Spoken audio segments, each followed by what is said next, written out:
Hey guys, what's up? I'm here with episode 4 of Let's Talk Comics. This week's guest, the one and only Magic Lasso. How's it Appreciate you going? coming on the show, my friend. Well, thank you so much for inviting me. I'm excited to be on the show, and I'm always down to talk comics. Awesome, man. So I like to kick these off with the first question being, what was it in particular that got you into collecting? Super Friends cartoon. Yeah, Yeah, so when I was a little Magic Lasso, a childhood collector, the superheroes were everywhere. And it wasn't even so much like it is now. It was a different type of way because there wasn't motion pictures of superheroes or anything like that. But superheroes were everywhere. There was the Super Friends cartoon. There were superhero Shrinky Dinks. There were superheroes on your lunch pail, on your sheets, on your wallpaper, in your grocery store, in the cereal boxes. I mean, all that stuff. But it really was the Super Friends cartoon that particularly just grabbed me and just took a hold of me. And I just thought that they were so neat. And then that kind of explored that whole world. I remember having the actual Super Friends and Justice League comic books with no indication that any of those people, like Superman or Batman or Wonder Woman, even had their own books. I thought that was the only place that you could find them was in that one book. So I was that's shocked to find awesome. out there was a whole other world out there that I didn't even know Yeah, about. that was definitely one of the first cartoons, maybe the first cartoon that I remember seeing was superheroes as a kid. Yeah, I used to love to watch reruns of that growing up. I still I do. remember I'm probably like one of the few that liked Aquaman on that Yeah. cartoon. Yeah, he does get kind of a bad rap. Now, at the LCS that I've had for quite a long time, one of the guys that works there, Aquaman, is his guy. Oh yeah, And and I'm like, I bet you put up with a lot of ribbing. And he's like, yeah, I do a little bit. But he just thought that Aquaman was the most unique, and that's what stood him apart from everyone else, and that's why he said he kind of gravitated towards him. But from what I understand, and I think this is absolutely crazy, there is not an ongoing Aquaman series right now. I know. I don't know, like especially with the movie coming out now, you would think there would be a comic book series. Yeah. I know they have a special coming out, but you think there would be an ongoing series? Yeah, I remember like the first Aquaman comics that I ever saw was in the '90s, where he had the hook hand and the long hair, Oh yeah. and I'd like that was so different from like what I saw as a smaller kid on the Super Friends cartoon. So that run in the '90s is where I started like really digging the Aquaman comics.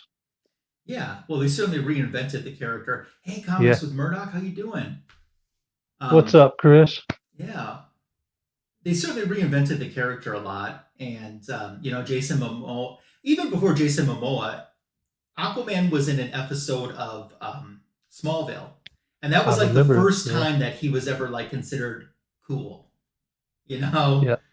so yeah, the Yeah. character's come a Smallville long was way. like an all-time favorite series of mine. I never missed an episode when that was originally on.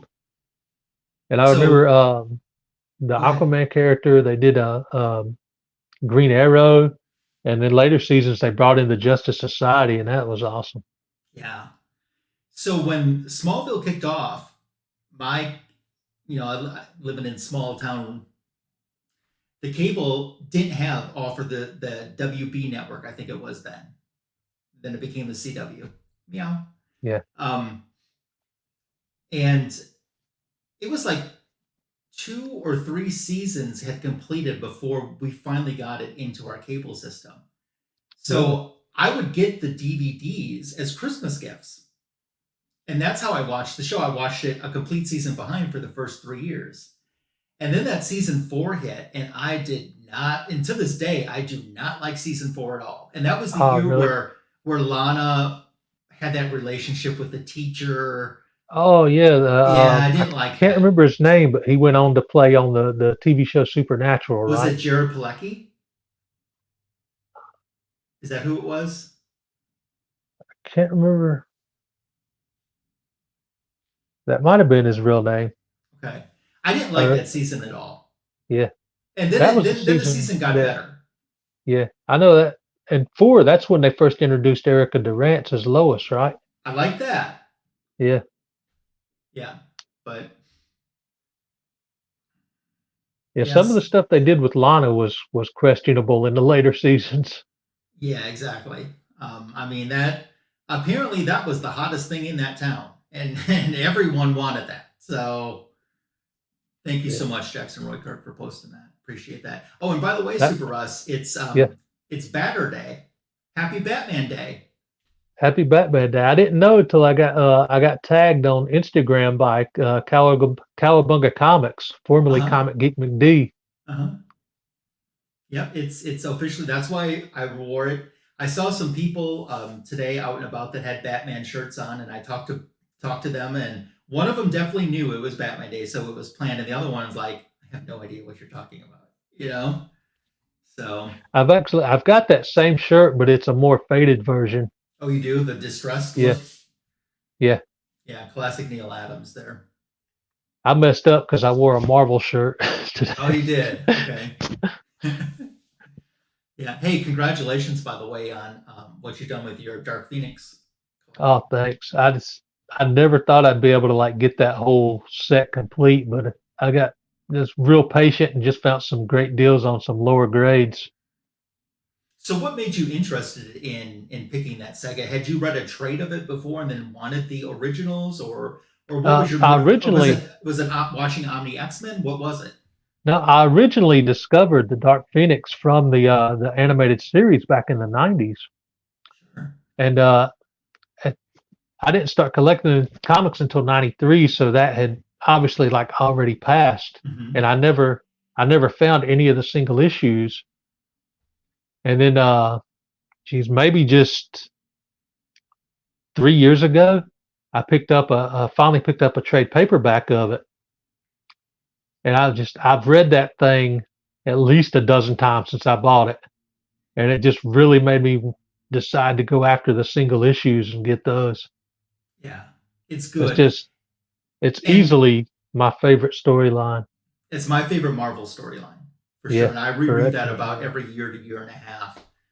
And the cartoon actually did it justice, I thought, for the most Oh part. yeah, the cartoon adaptation was incredible. They Considering haven't done it real justice in the movies yet, I don't no, think. no, they didn't. That's what I was about to say. Considering it had two motion picture adaptations that really Yeah, failed. Of course, when you stop and think about it, the guy that wrote the first one, they let him write the second one. Well, obviously he doesn't get it. You yeah. know? Why are you letting the I didn't same even guy? the newest one with I can't remember her name, but the actress from Game of Thrones that played Mhm. Jean Grey. Yeah. I I still haven't sat through that entire movie. I couldn't make it through it. It's so disappointing. And I remember Yeah. someone had asked John Byrne what he thought about it. And he said, how can you even attempt to do the Dark Phoenix story without including Mastermind? Yeah. I really hope to see it done right one day on the big screen. Yeah, I do too. But for now, the comic or the animated series is truly the best Yeah, adaptation of that. Now, I definitely. had loved that story, and I think the very first X-Men comic book I ever read was 129. Oh, really? Yeah. And I read that so much that my original is very low grade, but I did buy an upgraded copy long, long time ago too, before really the price has spiked like it has now. And there was something about I really didn't know any of these characters, to be honest with you.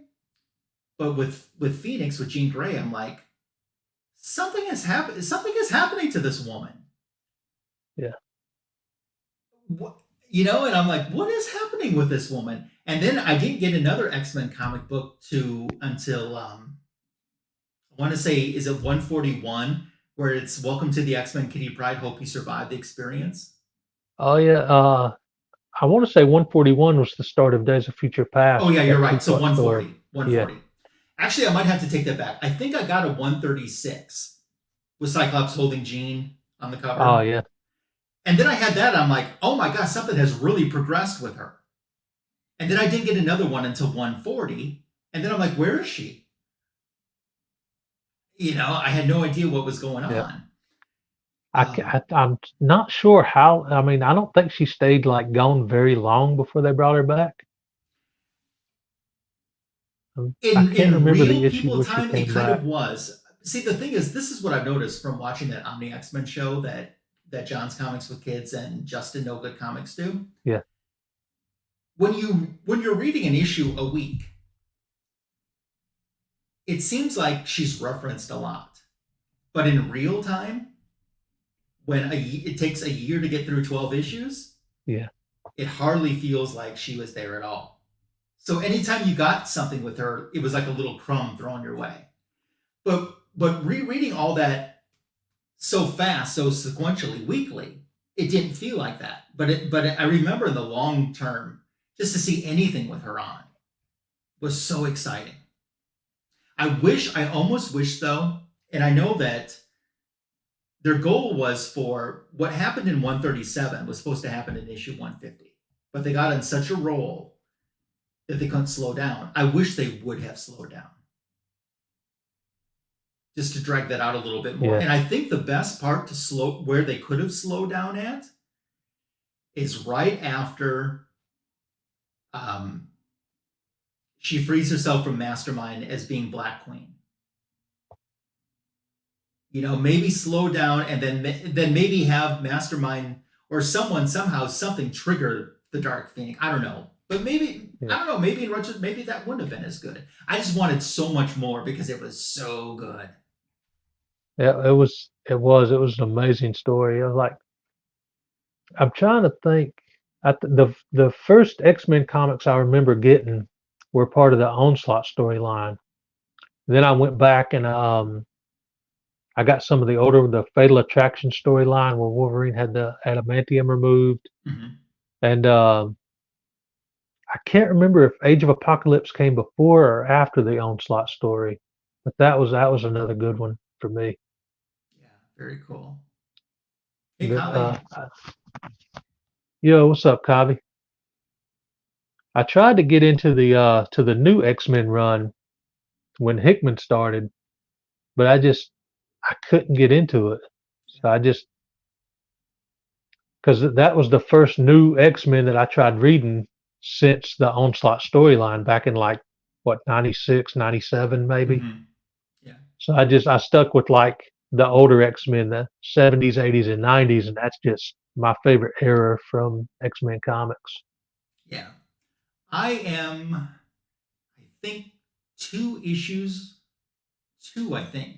away from having like 110 issue consecutive run of X-Men in Oh, my collection. And I think I have like 113 through 223 or 224, something like that. I So need to go I'm only through too one day. short. I need to go through one day and like look to see which issues I need to fill in runs because I have a pretty solid collection from the early 200s all the way up to close to the 400s. But I'm sure there's like gaps that I need to fill in. I just haven't taken the time to like go through and see which books I need. Do you have a favorite part of the Dark Phoenix storyline? Like, because there's kind of little bits, it's almost a little bit segmented to me, I Yeah. think. Do you have a favorite part or not? Well, I pretty much enjoy the storyline as a whole, but I like the issues where she first like starts becoming Dark Phoenix. I believe in 133 or 134, Mm-hmm. and then through 135. Those are some of my favorite parts of the story, Yeah, where mine she's with too. the Hellfire Club and Yeah. stuff. She's Yeah, Black Queen and yeah. yeah, that's pretty cool. That's part of mine too. Not to knock though, I mean, I have to throw a shout out here to my Disco Dazzler, who debuted, Oh among yeah, other characters. Look at how many some great characters yeah. debuted. There she is. That's so beautiful. And I Um, believe didn't Emma Frost wasn't her first appearance in 129 alongside Kitty 129. Pryde? Yeah, same issue. That 129 was a Em and great Kitty and character. 130 Dazzler. Plus, Yeah. you get some first appearances of Hellfire Club and you got some good stuff there.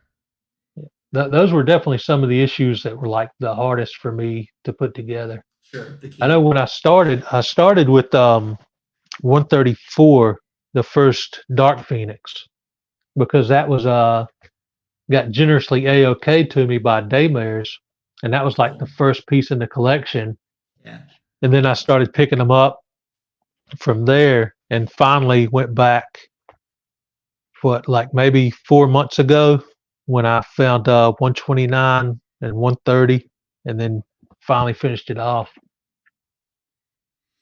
I also find it interesting too, considering, I mean, at the time it wasn't known as the Dark Phoenix saga, but Phoenix isn't on as many of those covers as you think. I You know, think she yeah. would You be in like, every one.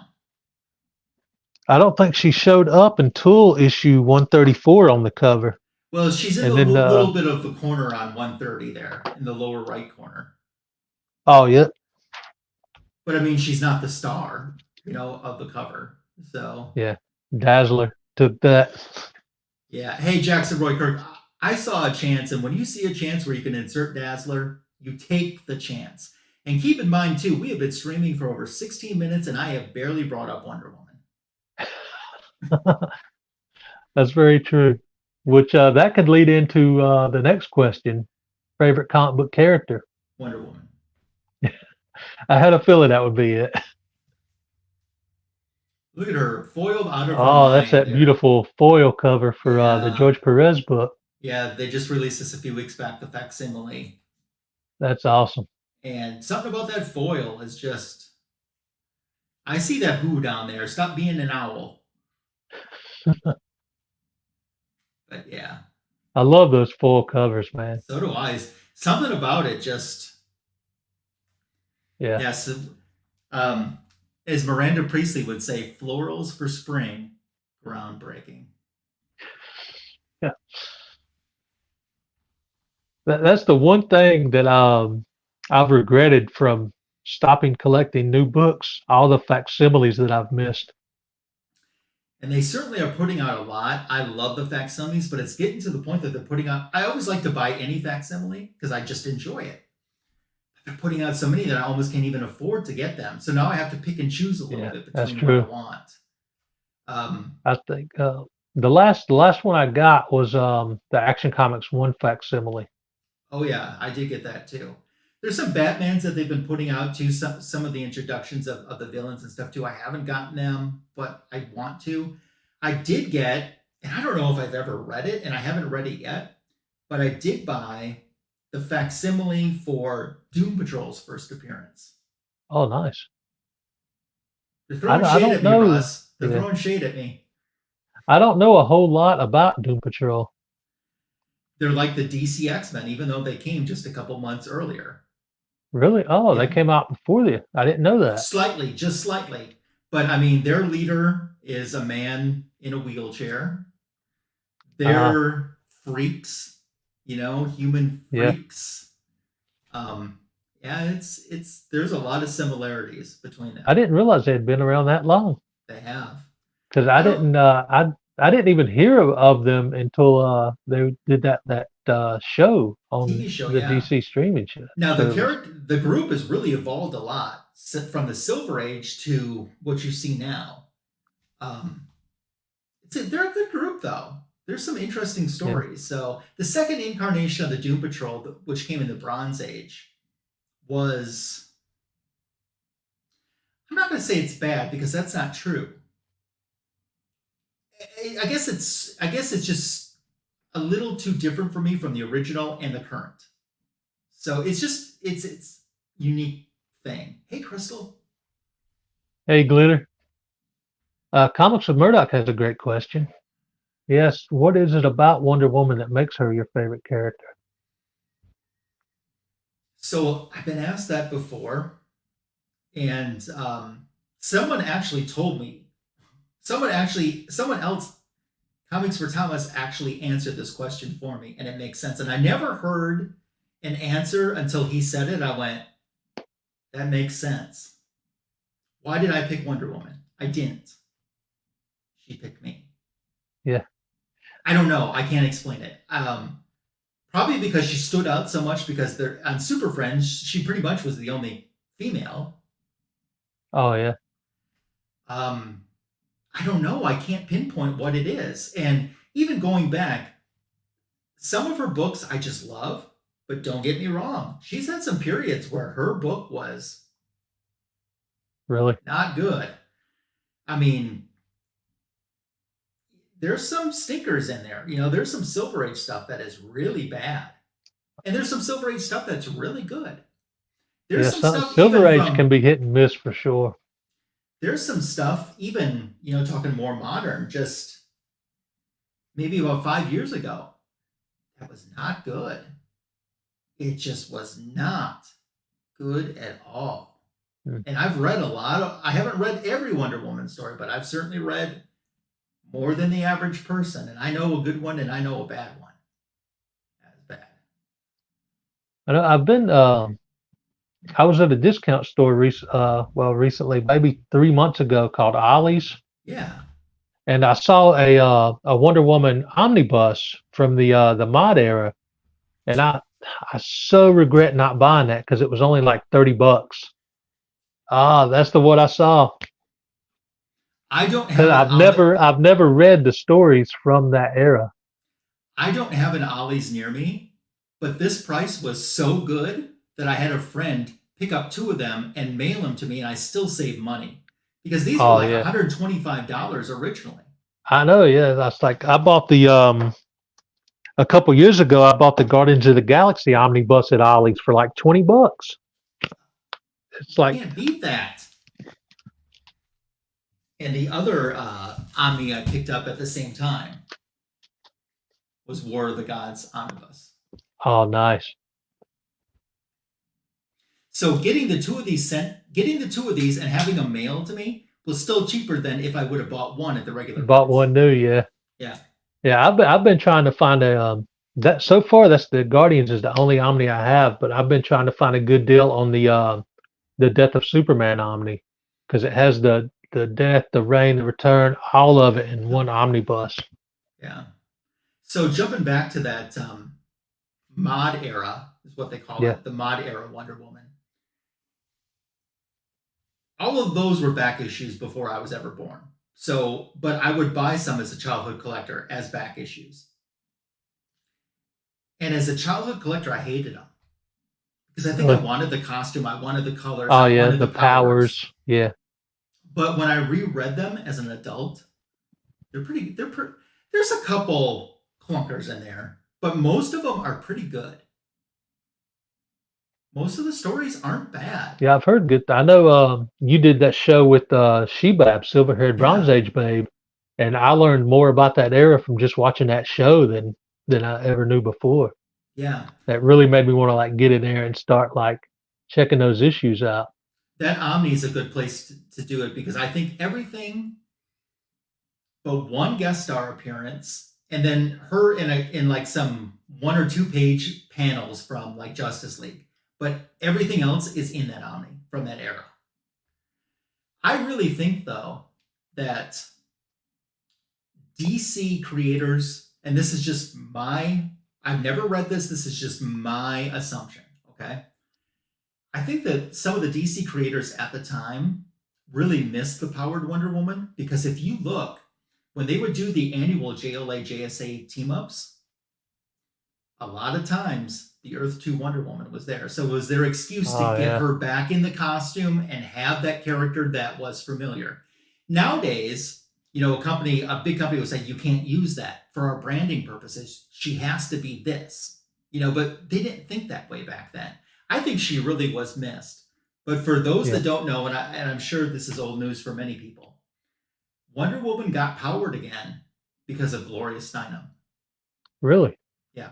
Gloria Steinem was starting a magazine called Ms. Magazine, and she wanted the costume Wonder Woman on the cover. And she was like, why would you take away this powerful role model for women? Why would you beat her down in a sense, and make her what you did? And Gloria Steinem really was behind the fact that of getting Wonder Woman powered again. And very shortly after the first issue of Ms. Magazine came out, Wonder Woman was back in her costume and in her powers.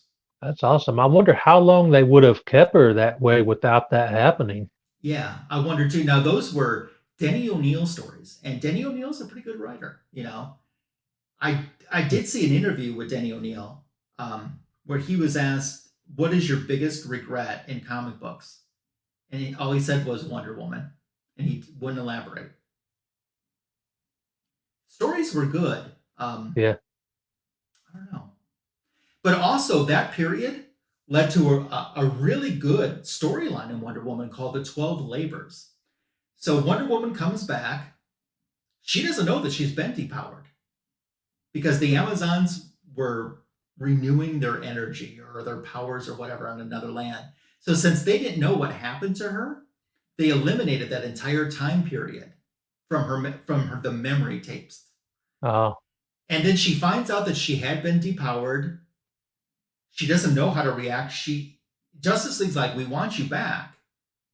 And she's like, "I don't think I'm worthy." So they decide, like Hercules, she should have the 12 labors, where a different JLA member will follow her adventures and then vote if she was successful on it to see if she's worthy enough to come back into the Justice League. And that was a really good storyline that started in Wonder Woman 212 and then ran, I think, until 222. that's awesome, man. That's like I love finding out new stuff like that about eras that I've not don't know a lot about. Yeah. Now, growing up, did you watch after Super Friends? Did you check out the Linda Carter Wonder Woman? Yeah, I do remember Was that like watching a some. favorite of yours? Yes. The weirdest thing is my memory of the Linda Carter TV show. I still, to this day, on the DVDs and Blu-rays, I can't find the scene that I remember in my mind of Linda Carter, but it was Linda Carter. I can't find this. I can't even find anything that I think I could have mistaken for it. So I Huh. don't know where I've dreamt this up. And it wasn't anything that big. It's just, I remember her jumping off of this like skyscraper, landing and running after a car. But I can't find it the way I remember it. So I don't know how I pieced that I wonder memory if it's together. something that might have got cut out when they transferred it over to DVD and I don't Blu-ray know, and stuff. but most of the Blu-ray stuff is supposed to be complete, not like Yeah, the television edits that they do now. it's But like it's funny because I only seen like maybe just a handful of episodes from reruns of that show. I never really saw that growing up. I was more into like the Superman side and the Batman side. So it was probably I was probably 15 or 16 before I really started getting into Wonder Woman comics, mhm. and that was mid 90s. Okay. But so I've only seen like a couple episodes of the Linda Carter show and reruns. And Russ, I have met Linda Carter. Oh wow, That that's awesome. was it was so good, Russ, that I never want to meet her again. Was it at a con or No. no? She's singing for those that don't know right now. She's Oh touring and really? singing. But at the time, she was just trying to see, she was testing the waters to see if she wanted to do it. So she came to Chicago and did a week's worth of shows. And when they went on sale, called this club. I said, "I need tickets for Linda Carter." And they said, "What night do you want to go?" I said, "What night can I get the closest to her?" And they looked around. They said, "If you go on Saturday night, I can get you a front row table." I said, "Do it." Wow, And Russ, when they said front row table, from my seat, I could extend my leg and touch the stage. That's how close I was. that's awesome. I had no idea she sang. I'm gonna have She's to really see if good. I can find some YouTube videos of that. You should. She's really, really good. Um, and so I went to the show. And before the show, I was pulling every string I had. At that time, I worked in the media. And Oh I yeah, pulled every string I could with anyone remotely that I could Does anyone know Linda Carter? Does anyone know anyone who knows Linda Carter? Does anyone have any contact with anything that Linda Carter has contact with? And I pulled some strings, and essentially what it came down to, what I was told was, you'll find out the night of the show. If she feels like meeting, she will. Yeah. If she doesn't, she's not. And I got to the show praying the entire time. It was still cool to see her, but I wanted to meet her. And before the show, they're like, yeah, stick around after the show. Here's where you need to be. We'll clear the auditorium. We'll bring her out to visit with you. That's awesome. And a couple other people. So, and the show starts. She started singing before. She started singing from backstage. And she entered in the back of the club and then walked through the audience to get up on stage as for her first song. And this first time I saw her, I was like, that is Wonder Woman. I'm like, it's Wonder Woman. It just is. And I was literally like mesmerized. And meeting her after the show, I had flashed back and I had forgotten this. And literally, I watched some other people. We were in line, and I watched some other people meeting and greeting with her. And I thought back when I was a little kid, I watched the Linda Carter show, and I would go into my room, and I'd get down and I'd pray. I'd say, "Oh God, I want to meet Linda Carter. I want to meet Linda Carter." And I'd forgotten about that, and I told her that when I met her, and she put her arms out, Russ. Oh wow! And then she said to me, I said a few nice things to her, and she said to me, she says, really, I'm the person who should be thanking you. And I kind of looked at her, and she said, you got all dressed up tonight. You sat right in front of me and smiled at me the entire time that I was singing and made me feel so good when I was up on stage. I need to thank you. That's amazing, man. It's always cool when you meet somebody like that you've always loved growing up, and they turn out to be just a genuinely awesome person. Yeah. That's awesome. It was, like I said, I don't want to meet her again because I don't think it could be as fantastic. I'm sure she would be nice and everything, but I just don't think it would be as fantastic as that first time. Then there was a time a couple years later that she did call and sing happy birthday to me. For really? Real. That's awesome, man. So that was cool. Oh, Sticky Buns is in the chat. Rob Boswell. What's up, Rob? Who knows, man? Maybe the future Mrs. Lasso. So that's actually a great transition, because speaking of singing, we got to talk about the Loretta Lynn comic that you actually wrote, man. That's incredible. This is one variation of it. This one is the hardcover. There are regular traditional soft cover. I'm sure I've got some around me somewhere. Is that the extended version, or is that the original? That's the extended one. So originally, Tidal Wave Comics put out a lot of books that I think some collectors would know about. The Female Force line, like Female Force Oprah Winfrey, Female Force Dolly Parton, Female Force Princess Diana, Female Force Stormy Daniels. I mean, the gambit just goes. And I actually, after the Dolly Parton comic book, which I thought was so good, I contacted them and I said, if you want to do more country music themed books, I said, I love your Dolly Parton book. I hope you do more country music themed books. And if you do, I'd love to be considered to write one. And I showed them a little bit of my credentials, what I have, to offer. And they came back and I actually said, I'd love to write a Reba McEntire one. And they came back to me and they said, we already have someone doing Reba right now. We haven't announced it yet. They said, but how would you feel about doing Loretta Lynn? Russ, I had never written a comic book in my life.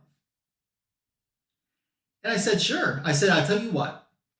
I said, he gave me a couple guidelines of what they wanted, just in terms of it has to be this many pages, it has to have this, it has to have that. And you can't use this and you can't use this for copyright reasons. Just a Oh, yeah. few logistics like that. And they came back and they said, or I came to them and I said, I'll tell you what, how would I write maybe, I think I said I'll write 3 or 4 pages. And if it's not what you want, that's okay. And no hard feelings, But if you like it, just tell me to keep going. I ended up writing 6 pages because I was on such a roll. And I turned my 6 pages in, and I got a 2-word reply in all capital letters. Keep going, huge smiley face. That's awesome. I finished the book. It took me a week to write. Oh, it took me a little over a week. I started on Loretta Lynn's 90th birthday, and I ended on my birthday, which was a little over a week's difference. And I turned it in on my birthday. And it was always scheduled for the first Wednesday in October because that is Country Music Month. What no one knew, Loretta Lynn passed away the day before the book came out. Yeah, I remember you posted that. That was sad that she didn't get She a knew about copy. it. She knew about it, and she was going to sign some for us. But she never actually held one or flipped through the pages. But she was supportive of it. I think she would have gotten a kick on it, that she was actually a comic book. I think she would have gotten a kick about that. Definitely. But it did apparently well enough that they wanted an updated second version of it that included an extra page that kind of covered her death. Because the original book covered what I didn't know at the time to her last public appearance. Didn't know it was going to be her last public appearance, but it was. And so I updated the book, and the original is called Female Force Loretta Lynn, and then the updated version is called Tribute Loretta Lynn, and that came out to tie in with her birthday. And then my story, along with Dolly Parton, Reba McEntire, and I think Carrie Underwood, were all collected together in one graphic novel too. That's awesome. Where can people order that book at? If you want like floppy traditional comic book copies, you can get that on comicfleamarket.com. If you want like Comixology has the digital for it. Amazon has exclusive hardcover versions of it, which are like really good for libraries. When I found out it went into a library, I was like, that That's blew awesome. my mind, It's on eBay, it's on Walmart.com, it's on any place that sells books online, BarnesandNoble.com, Booksamillion.com, Target.com, Walmart.com. Any of those, they've got it. That's awesome. I still need to order the upgraded version. Yeah. So I know growing up in the 80s and 90s, I was a huge fan of country music, but I didn't really listen to very much Loretta Lynn. So when I ordered your comic and read the story, that was like my first like real exposure to her. Yeah. That was awesome, like reading like the origin of like the things she went through growing up, getting into singing. Yeah. The fact that I believe she was friends with Crystal Gayle, right? That's her sister. Yeah, I didn't know any of that. My mom was a huge Crystal Gayle fan back in her day. So that was cool, like learning about all that stuff.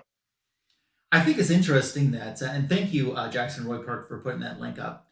Appreciate that, Jackson.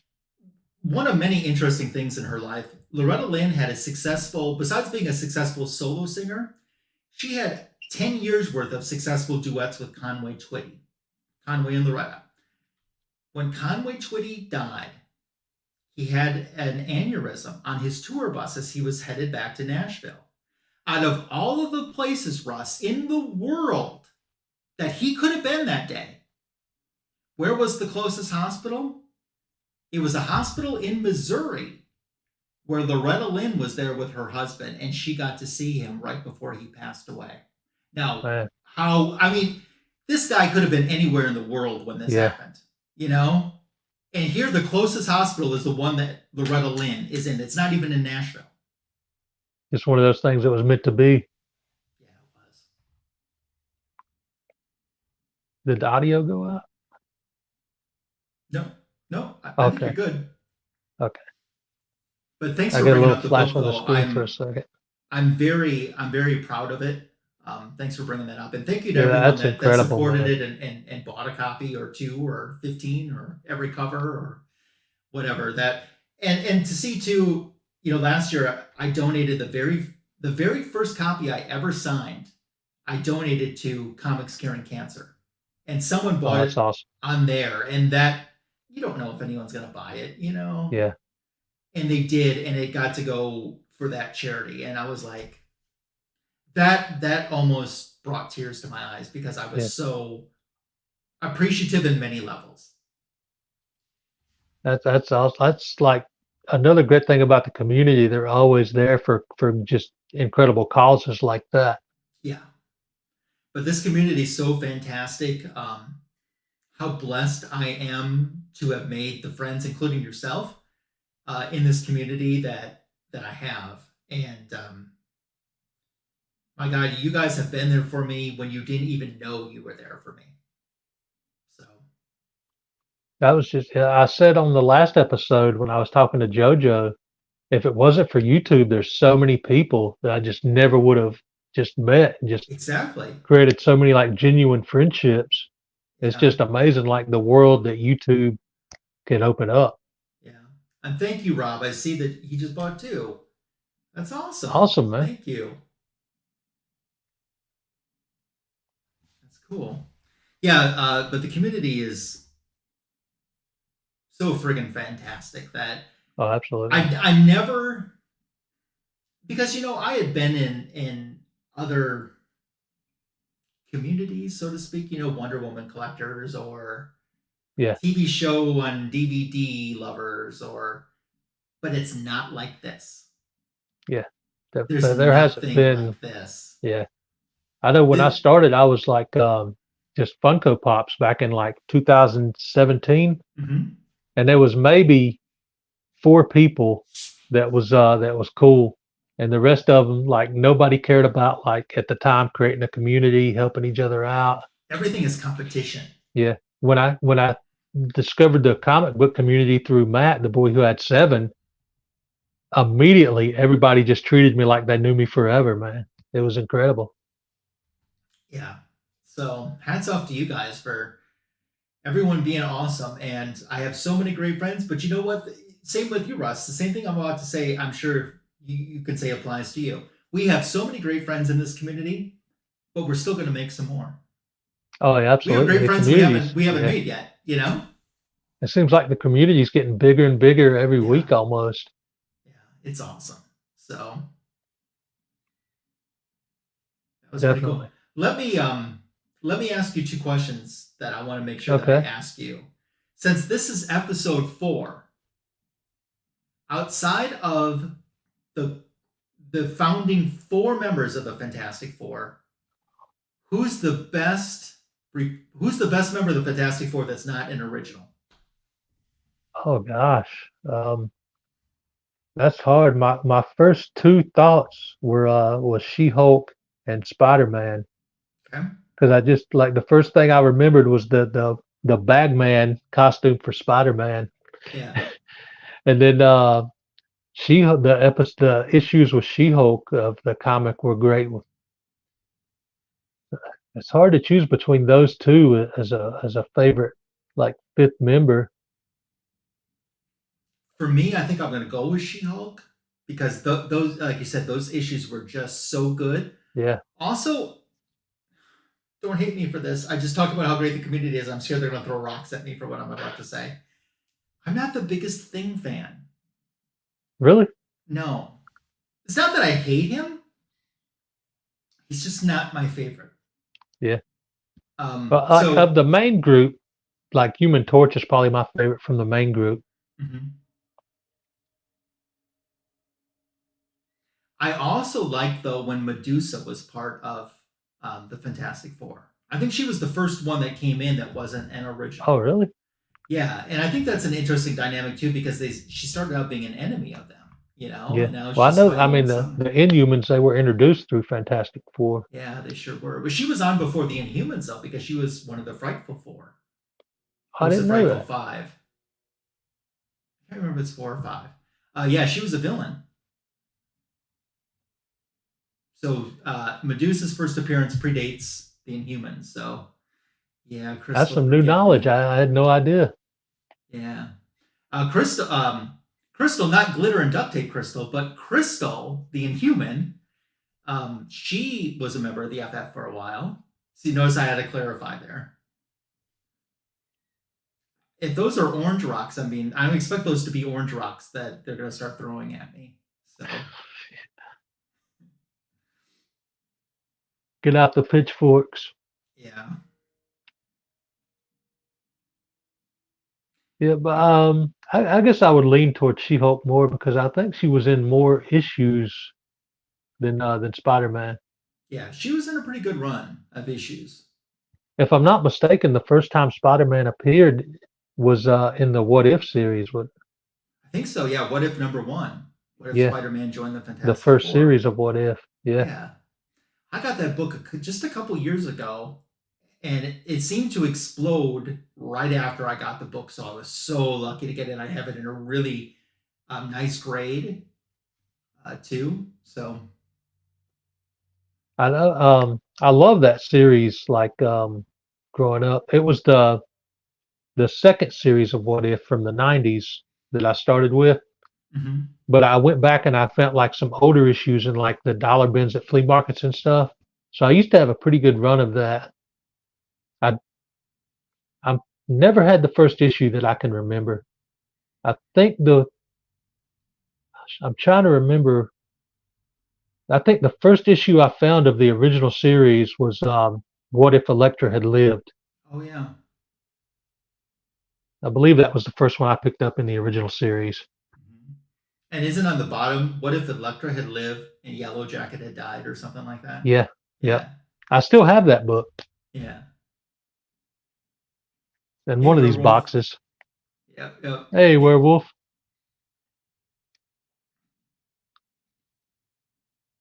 so what is your favorite Avengers lineup? Or what is your if you had to Oh put seven gosh. together for your for the best Avengers lineup? A couple years ago, I would have said the '90s lineup for the Heroes Return storyline because that was like the first one I read.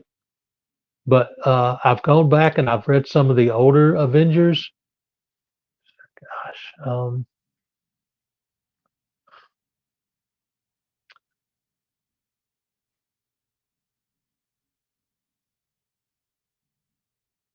one of my favorites was after Vision joined the team. I want to say that was mid to late Silver Age, maybe. Because his first appearance, I think, was 57. Yeah, actually, I'm lucky enough to have that issue. That was You like are one of my lucky. Grail books that I picked up a couple years ago. I want that. Unfortunately, I bought it when the comic boom was going on, so I Oh paid a high price no. for it. So it's worth about $200 less now than what I paid Oh for it no. 2 years ago. Oh But no. I mean, I'm never planning on selling it because it was a Grail book, so it's just one that's always going to be in my collection anyway. Yep. Hi, Aaliyah's here. What's up? Yo, hi, Aaliyah, what's going on, man? I want to get that book. Um, I do. I'm a little partial to back in the era, late 70s, when John Byrne was doing the interiors, but George Perez was doing the covers. Yeah, There's a lineup with like Captain America, Wasp, Iron Man, Ms. Marvel, Beast, Falcon, and who am I missing? I don't think it was Thor. I'm missing someone though. For the 17. That era, I really like. And a lot of the times, even though Vision, Scarlet Witch, and Quicksilver weren't considered technical members, they were in a lot of those issues anyway. yeah, That era, I just love that lineup. I can't get enough of that. yeah. It's gosh, I want to say Wonder I Man. want to Wasn't it say it was, Wonder Man? Wonder Man? I think so. I think it was around 2018 or 2019 when I started going back and checking out a lot of the Silver Age and like Bronze Age Avengers. And that's when I really, because for years I was only collecting stuff from the 90s. Hmm. And then I went back and I started getting like Silver, Bronze, Copper Age. And I'm a huge Captain America fan. So I've been trying to like get some of the Captain America, uh, some of my favorite Captain America covers from the Silver and Bronze Age, from Yeah. Avengers. What's up, Kenneth? Hey, I Mr. think I Burton. want to say, was it Avengers 4 that was Captain America's first Silver Age appearance? Yep. Hmm. That one, that's one that's been on my list for a long time, but I'm just trying to find like a cheap like reader copy. Yeah. That's there's like the Avengers 57. I bought that raw because I actually wanted to read it. Hmm. So there's like I'm a low grade collector. As long as the book is complete, I don't care if it's a rag. Sure. As long Sure. as it's actually within my budget range. Hmm. But that Avengers 4, I think even in low grade, it's like above Yeah. my pay grade right now. Yeah. I got two of my friends, maybe two of your friends too, are working on Avengers runs right now. John's Oh Comics for yeah. Kids is working on that early run, and then Comics for Thomas is working on the first 100 issues. Oh wow. He is knocking it out. Now, some of the big keys he doesn't have, but I mean, for 100 issues, he's getting close to halfway there. He's not. Yeah. He's closer to halfway there than not halfway there. And seeing him do that has been so inspirational to me that's gotten me kicked in the behind to really do that with Justice League. Oh So yeah. That would be a great series to start with. that's what I've been focusing in. Although I don't know what I'm going to do about those Brave and the Bold appearances. I'm not even Oh thinking yeah. about that right now. But Justice League, the entire volume one, I want. And as a matter of fact, the video dropping on my YouTube channel this upcoming week is going to be the first of a 4-part monthly installment of Justice League hauls of books that I picked up to help me with volume one. That's But the gonna be way awesome. the way I have it figured out, by the end of this year, I have a 3-year plan and have Justice League completely finished. That's So awesome, man. it seems doable. And I'm really lucky that some of the big keys I have already. I have issue 1. I have issue 2. I have issue 3. I have issue 21, the first JLA JSA team up. Probably big keys left that I don't have. I need issue 12, which is the first Dr. Light. And I need issue 4 where Green Arrow joins. Those are about it for big keys. But even like issue 4, I could get a VG Plus copy in the $100 to $150 range. So it's still much more achievable Yeah. than that Captain America Yeah. with the Avengers. Oh yeah. Definitely. But see, Um. it's the community inspiring me. I'm watching their collecting, which inspires me. So Oh yeah. Oh, it was wasn't it Brave and the Bold that had like the first Justice League as a team? yeah, it was 28. 28. Yeah. I Yeah. remember seeing the Funko Pop comic book Yeah. Oh cover yeah, I of have that. that. Yeah. I'll like they still have two at my local Walmart, and every time I walk in there, I come like this close to buying. You should, because those are getting hard to find now. Really? And that was a Walmart exclusive. So those are starting to get hard to find. You should pick one of those up. I might have to do it because they had the same two in there forever, and they're in perfect condition. So I'm not sure why they're still on the shelf. You should get it. You know, I'm playing little devil's Because I've advocate always here. loved that cover with Starro, Yeah, but yeah, that's such a cool I cover. figure that's definitely like a book that I'll never. Have they made a Uh, facsimile of that? they had twice. Oh, really? Yeah. I'm gonna have to look for the facsimile because I've always wanted to read that. Mm-hmm. Yep, that is out there. Awesome. And there That's is, why I love facsimiles, man. You can read stories that you couldn't have otherwise. get the original ads and everything, the letter Yeah, column, all that stuff. yeah, those are awesome. I love it too. So, Yeah, Justice League, that was like definitely a favorite comic of mine in the '90s. hmm I actually have the '90s run of Justice League from the one that started in '96, I believe, with the sure. long-haired Superman. Yeah, yeah, yeah. I had a lot of that run as a kid, but that was part of the books I sold off when I was about 20 years old. hmm And it was either late last year or early this year.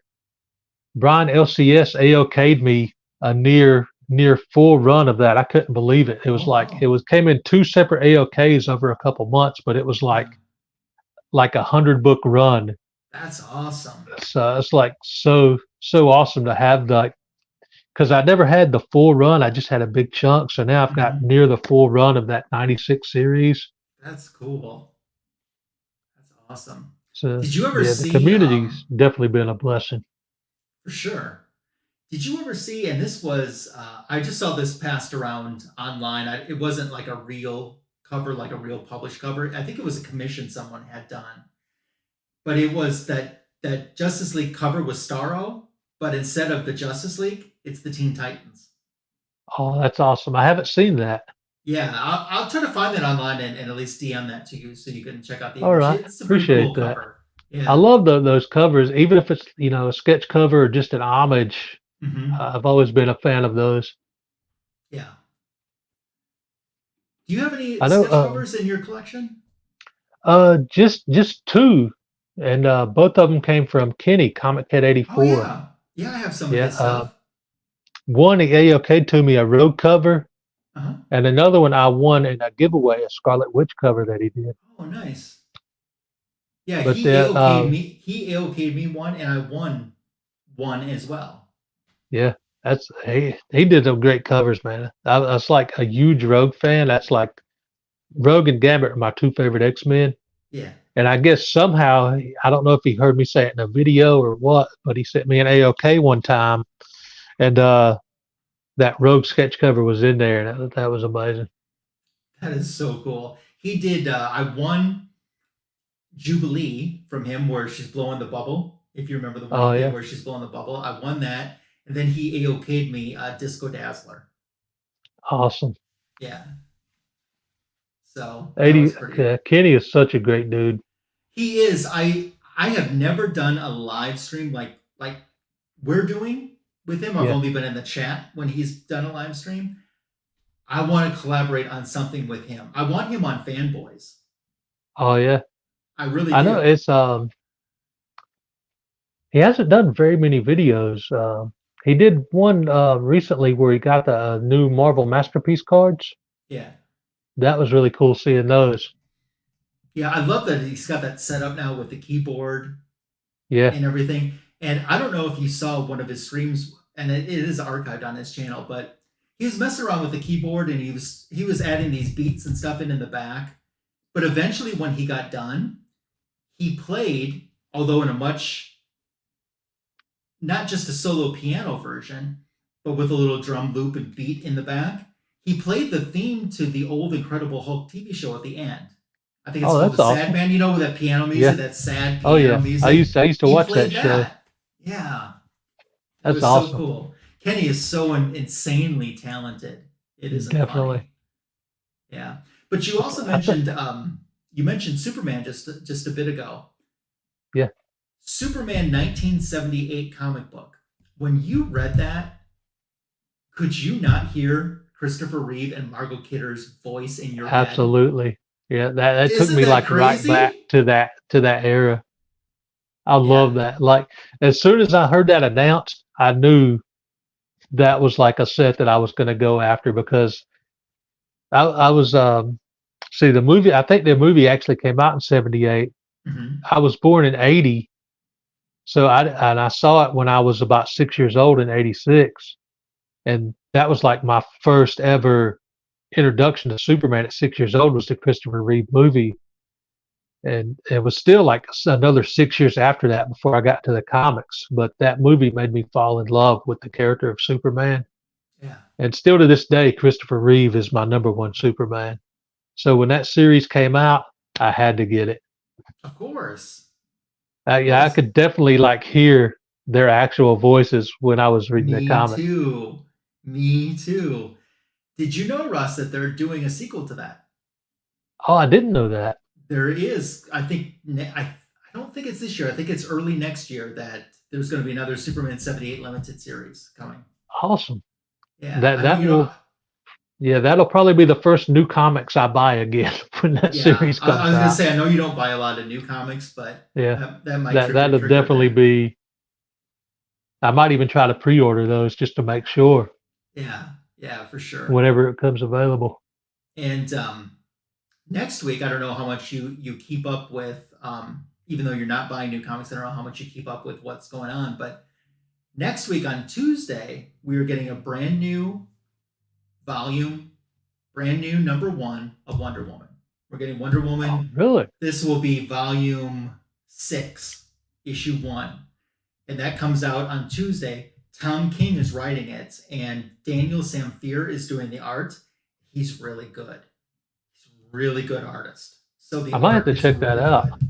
The gosh, the last new Wonder Woman books I bought was I want to say 2018 when Jenny Frison was doing the covers. Oh yeah, yeah. There's I some bought great covers a there. chunk of those because I loved Jenny Frison's art on the covers. Yeah, I And had the chance. I met her one year at yeah, C2E2, and she was really nice. the uh, the last new Wonder Woman book I bought was that the Black and Gold series. Yeah, did you like that?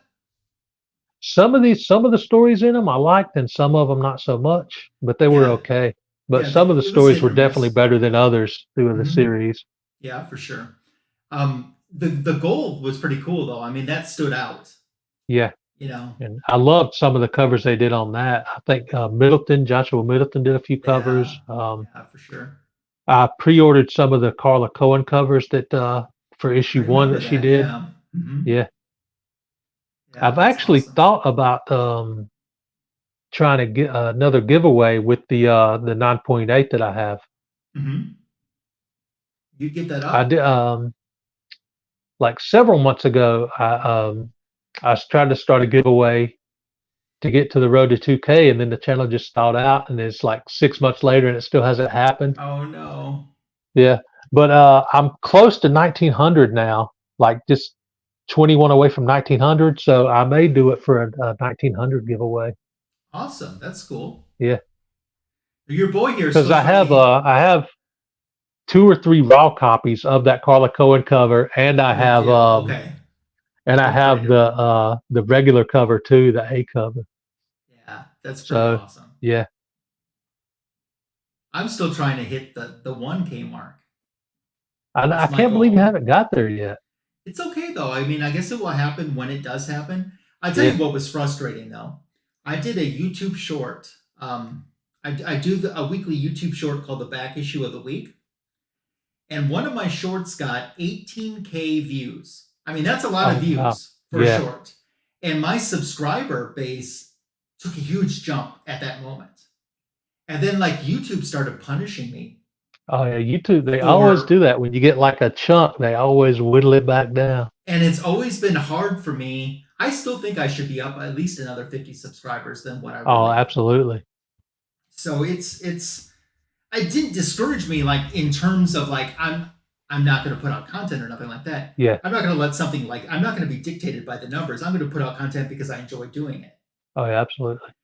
But I still I know a lot of people have it, but I'm still thirsty for that 1K. Yeah. I I'm remember really thirsty. back when I first hit 1K, it dropped under I remember like that. seven or eight different times. I kept going between like 995 and 1K, like 7 or 8. So I hit 1K like 8 times before it finally stopped. I was like, YouTube is playing games with my emotions here. I'm happy. I'm sad. I'm happy. Yeah. I'm sad. I Yeah, swear it was just it was Bub's Comics unsubscribing and resubscribing just I to think mess with so. me. Yeah. And you know why? You must have apologized for the glare. Yeah. That must explain why. But yeah. YouTube, they always seem to do that every couple of years too. They have like a sub purge where they just go in and like try to take out like dead or bot channels. But a lot Yeah, of times they'll unsubscribe active channels too, because I've they noticed will.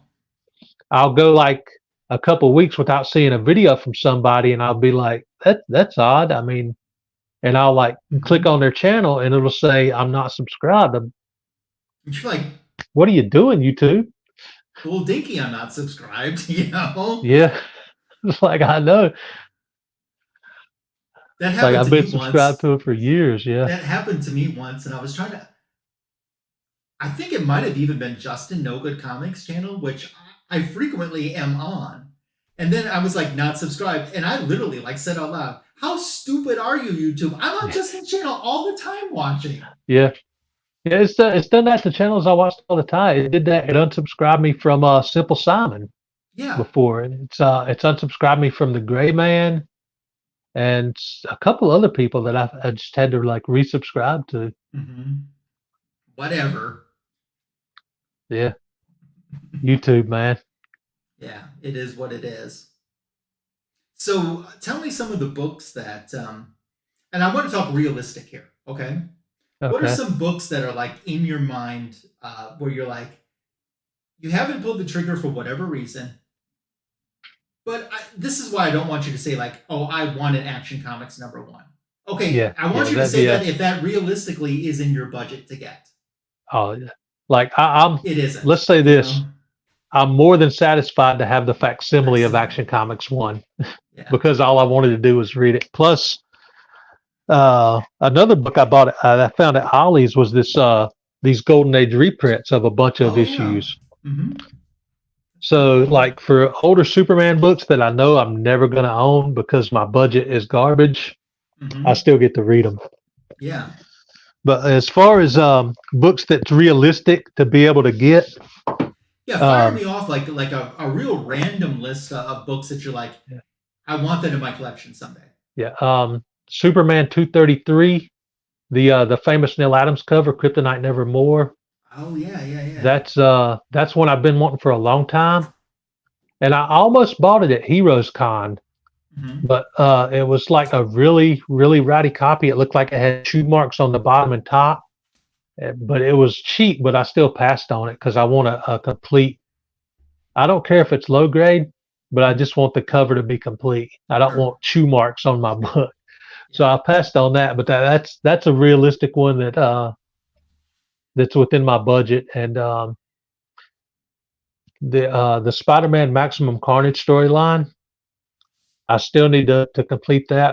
It's a 14-part series. I have 7 of the issues, so I'm just trying to find like reader copies of the other 7. And some of those are like $10 to $15 books, but that's like actually like in my budget to put together slowly. No. A good book's a Um, good book, regardless of yeah, if I it's like to complete $20 or runs because 20,000. that was like one of the first Spider-Man comics I read Mm-hmm. back in the day, and I know a lot of people like rag on the '90s comics and those storylines, but I love them. Yeah, And there's nothing Maximum wrong with Carnage loving is it. like one of my favorite Spider-Man stories. So that's one that I'm definitely going to put back together. And a lot of them is just like run fillers that I need to get, like that are still like $2 and $3 books. Yeah. I found at the HeroCon in June, I hit the dollar boxes at Bonafide Comics, and I Mm-hmm. filled in a nice little chunk of my Superman run Oh, from nice. the after Crisis, where it started over at one after the Yeah, Crisis. yeah. Mm-hmm. I filled in a nice little chunk of that run for just $1 a piece. Wonderful. So it's mostly stuff like, I mean, yeah, I have some bigger books on my list that I'm planning on getting, but that's probably like 2 or 3 years down the road before I get those. Yeah. So, but now that I've completed this big Dark Phoenix set, I just want to fill in some of those dollar runs and and like the that Superman 233, that Neil Adams cover. I have the plaque on the wall over there, Mhm. and I I got I have got the Millennium Edition reprint of it. I mhm. have that. I actually won that in with a bunch of Silver Age books from Silverhead Bronze Age Babe Oh yeah, nice, on one of her contests. So I was like, nice. I got so many awesome Silver Age books. I was so psyched when I won that contest. Yeah, for sure. Yeah, she's awesome. Yeah, I love her channel. Yeah, I Speaking got of her, my. I just saw a video that she did earlier of an AOK that Okay. she got from you. Yeah, she had So no idea this was coming. yeah, And Russ, that was I awesome. remember seeing a comment that you watched my video I dropped this week with my friend Andre from Brazil sent me some books. Oh yeah, There's one portion in that video where you see me look down and I go, I can't show you this book because it's going to be an AOK to someone. That was the book I sent her. that was the book. That Awesome, was the man. book that I sent her. For those that didn't know, she's a huge Lois Lane fan, and she's declared 2023 the year of Lois Lane. Yeah, So what I did is, with some help from my friend Andre in Brazil, an awesome man, one of my best friends, and I've even had the chance to meet him in person, which was amazing. Um, Thanks to him, though, in Brazil, Lois Lane was named Miriam Lane. She wasn't really. Lois; she was Miriam. So the comic book was Miriam Lane. And I know that Shabab likes Lois Lane in a wedding dress. So I contacted my friend in Brazil and I said, I need you to find me an old Miriam Lane comic book where she's in a wedding dress. And he's like, that isn't going to be easy. And I'm like, I need you to try for me. He found it. And so That's awesome, man. that's what I sent her so she could have even though she had the US version of it, now she has the exact same book in Portuguese. Yeah, The book is actually slightly bigger than our size comic books. The interiors are black and white. It's all in Portuguese, and I think it's a Miriam Lane story and a Jimmy Olsen story put together in one book. that's awesome. So I thought she'd get a kick out of that, and I just wanted to write that note that I stuck to the front of it. And I said, is 2023 also the year of Miriam Lane? So That's so cool when you find like changes. Like I know you've shown a few yeah, like American versions of Wonder Woman and foreign yeah. edition versions where the cover was like almost the same, but it had like some small differences with Wonder Woman. Or coloring. There's Yeah, one I where always love seeing that. her belt is not colored yellow or gold; it's colored flesh colored. So it looks like she has a two-piece on. Yeah, like yeah, So I know. Right now, I only have one foreign edition comic in the collection, and uh, I actually got that from Simple Simon. It's an Australian edition of a Superman book, and oh, I have nice. the American edition too. I posted a picture of it on my Instagram once. I'll see if I can find that. Yeah, But that's cool. that was awesome because it was like a bigger format issue too. It was like bigger than a Mm-hmm. regular size comic. Yeah, That was awesome. yeah. I So know, like I would really love to find the I believe it's the Mexican edition of Spider-Man, Amazing Spider-Man 121, The Death of Gwen Stacy, because I heard is in the Mexican edition they didn't kill Gwen Stacy. So like yeah, from that point on, the issues were like completely different. they Gwen was were. still alive. I would love Yeah. to get one of those myself, but I really wish that they would just collect them all together and then translate them to Oh yeah, it English. would be awesome to put it in a trade or something Yeah. because I So would love to read that story and like see the differences. What happened? I was because a couple. I think it was last year. I was really lucky enough to find a super low grade reader copy of 121 mhm, here at a local shop that I mhm. picked up for $40. So I finally got to actually read that Death of Gwen. So I've still been trying to find like a super low grade reader copy of 122, the next issue, the Death of Green Goblin, but I can't find that for like a cheap enough price. Some foiled versions. I didn't know they made facsimiles of those. They did. They just came out this summer, and this is the foiled version of the facsimiles. Awesome, man. I'm gonna have to try to find a facsimile of 122 so I can finish reading that story Yeah, because I cannot. I it came even out in like in like the June. yeah even in like the lowest grade copies I've seen on eBay, 122 is still above my budget. Yeah. So I got so lucky when I found 121 for like $40. Yeah. Yeah. Yeah. Yeah. I mean, a piece of the cover is missing on the inside edge, but the whole book is complete. And that was awesome. Oh, that's awesome. That's another comic cover, Funko Pop, that I almost bought. I saw it in Books A Million. Oh, nice. Yeah, that's pretty cool. But that was like a big grail book for me, 101, and I was lucky enough to pick it up, and it was either 2018 or 2019. I found a great copy of that book. That's cool. I believe it was a 5.0. I can't remember if it Nice. was a 5.0 or a 5.5 because I did have it displayed over here, but I had to put it in my CGC box when I got this set completed. So, but I believe it's a 5.0. Nice. Very But nice. that was like one of my first huge grail books that I picked up when I really started getting serious about going after some of my dream issues. Yeah.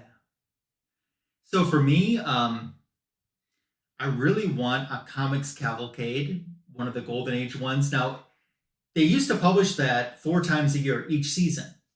And Yeah. those books had Flash, Wonder Woman, and the Golden Age Green Lantern in like separate stories, and then a cover with them all together.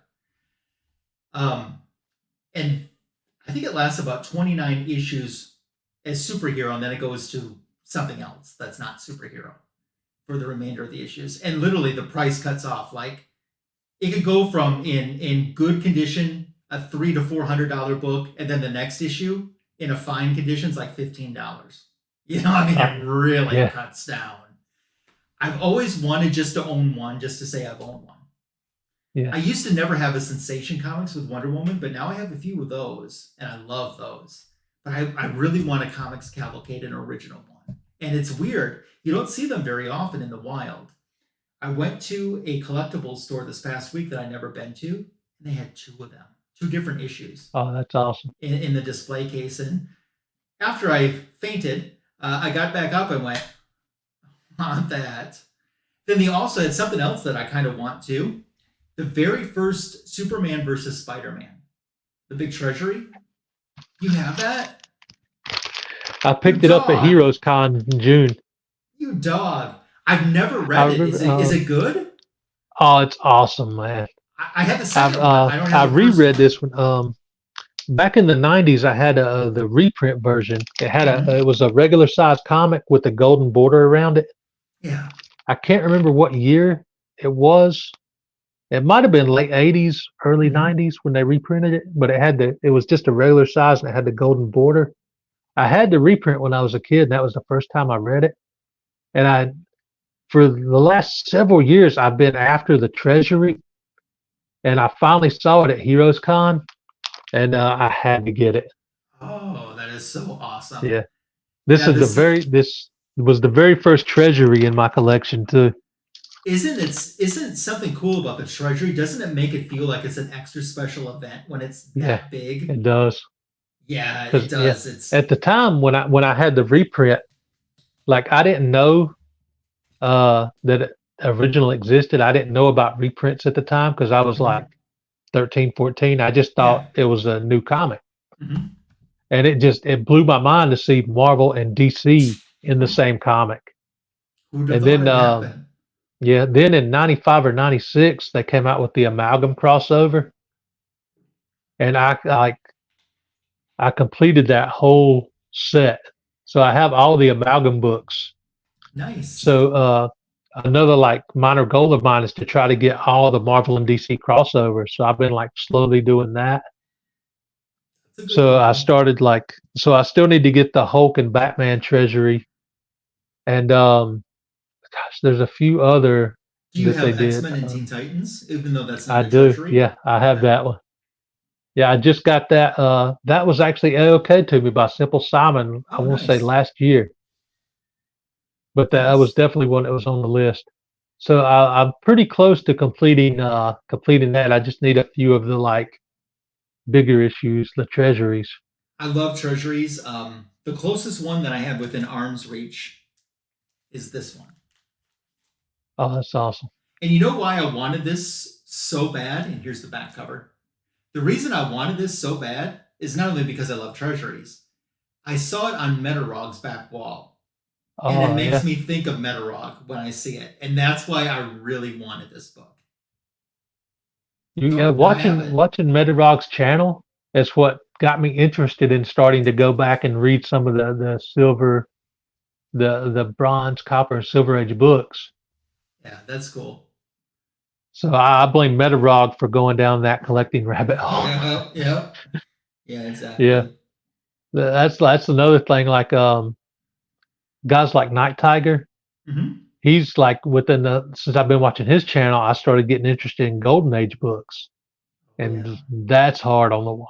Like Oh, I was I'm a lucky Wonder enough to Woman get collector. AOK'd. Do you think I don't Yeah, know oh, I that? know it. I was lucky enough to get AOK to Golden Age Action Comics from Covey Comic Books Oh, NYC. Well, pages, panels, pages, and pixels now, but yes. formerly Comic Books NYC. So I've been trying to find like any Golden Age Wonder Woman or any Golden Age Batman that I can get cheap to just complete that Trinity. trinity of Superman, Batman, and Wonder Woman.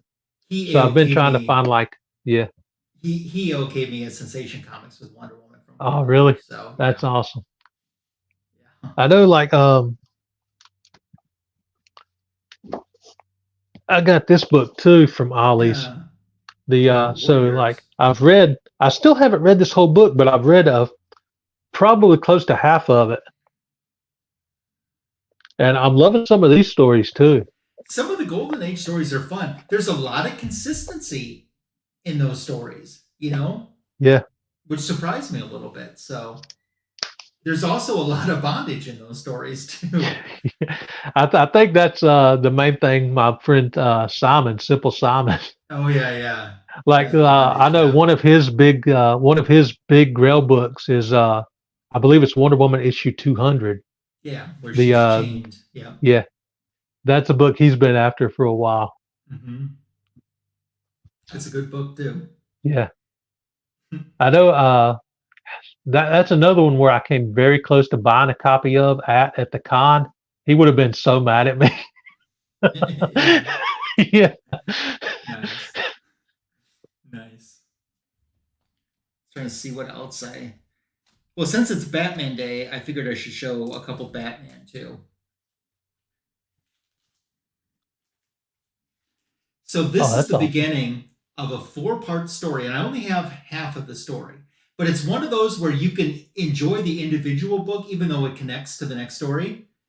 And it's like Batman is dead and every villain is taking credit for being the person because they want to be the badass. I'm the one who killed Batman. So everyone is Yeah. claiming that they killed Batman. And this is the first of the story, and it's the testimony of the Catwoman, as you can see over there. And the next issue, which I don't have, is Riddler's testimony. Then this issue is the testimony of Lex Luthor. I think this cover is so cool. Oh, that's awesome. I don't think I've ever And seen that before. and then the next issue is the final in the story with the Joker.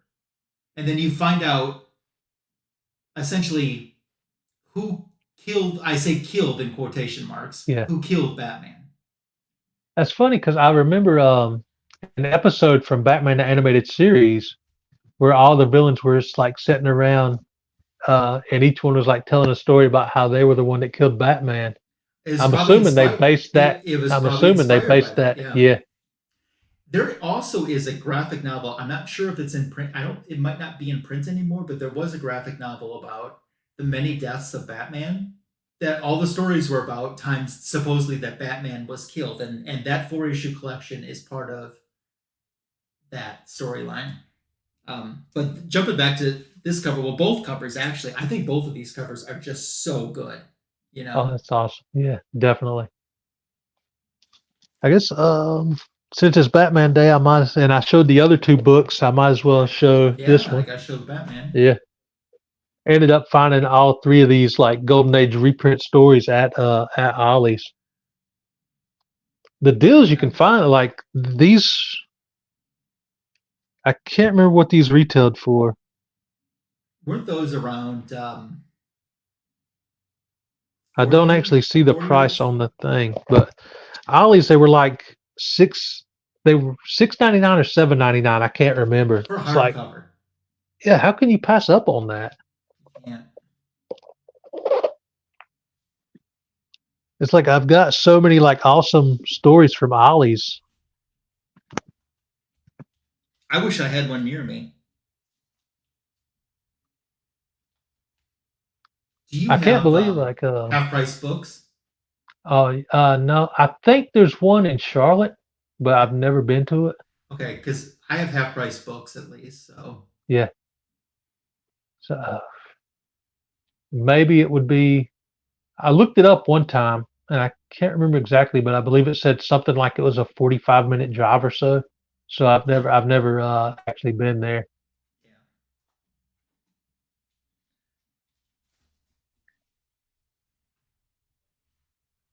I'm and speaking of Batman, and I've talked about this on my channel.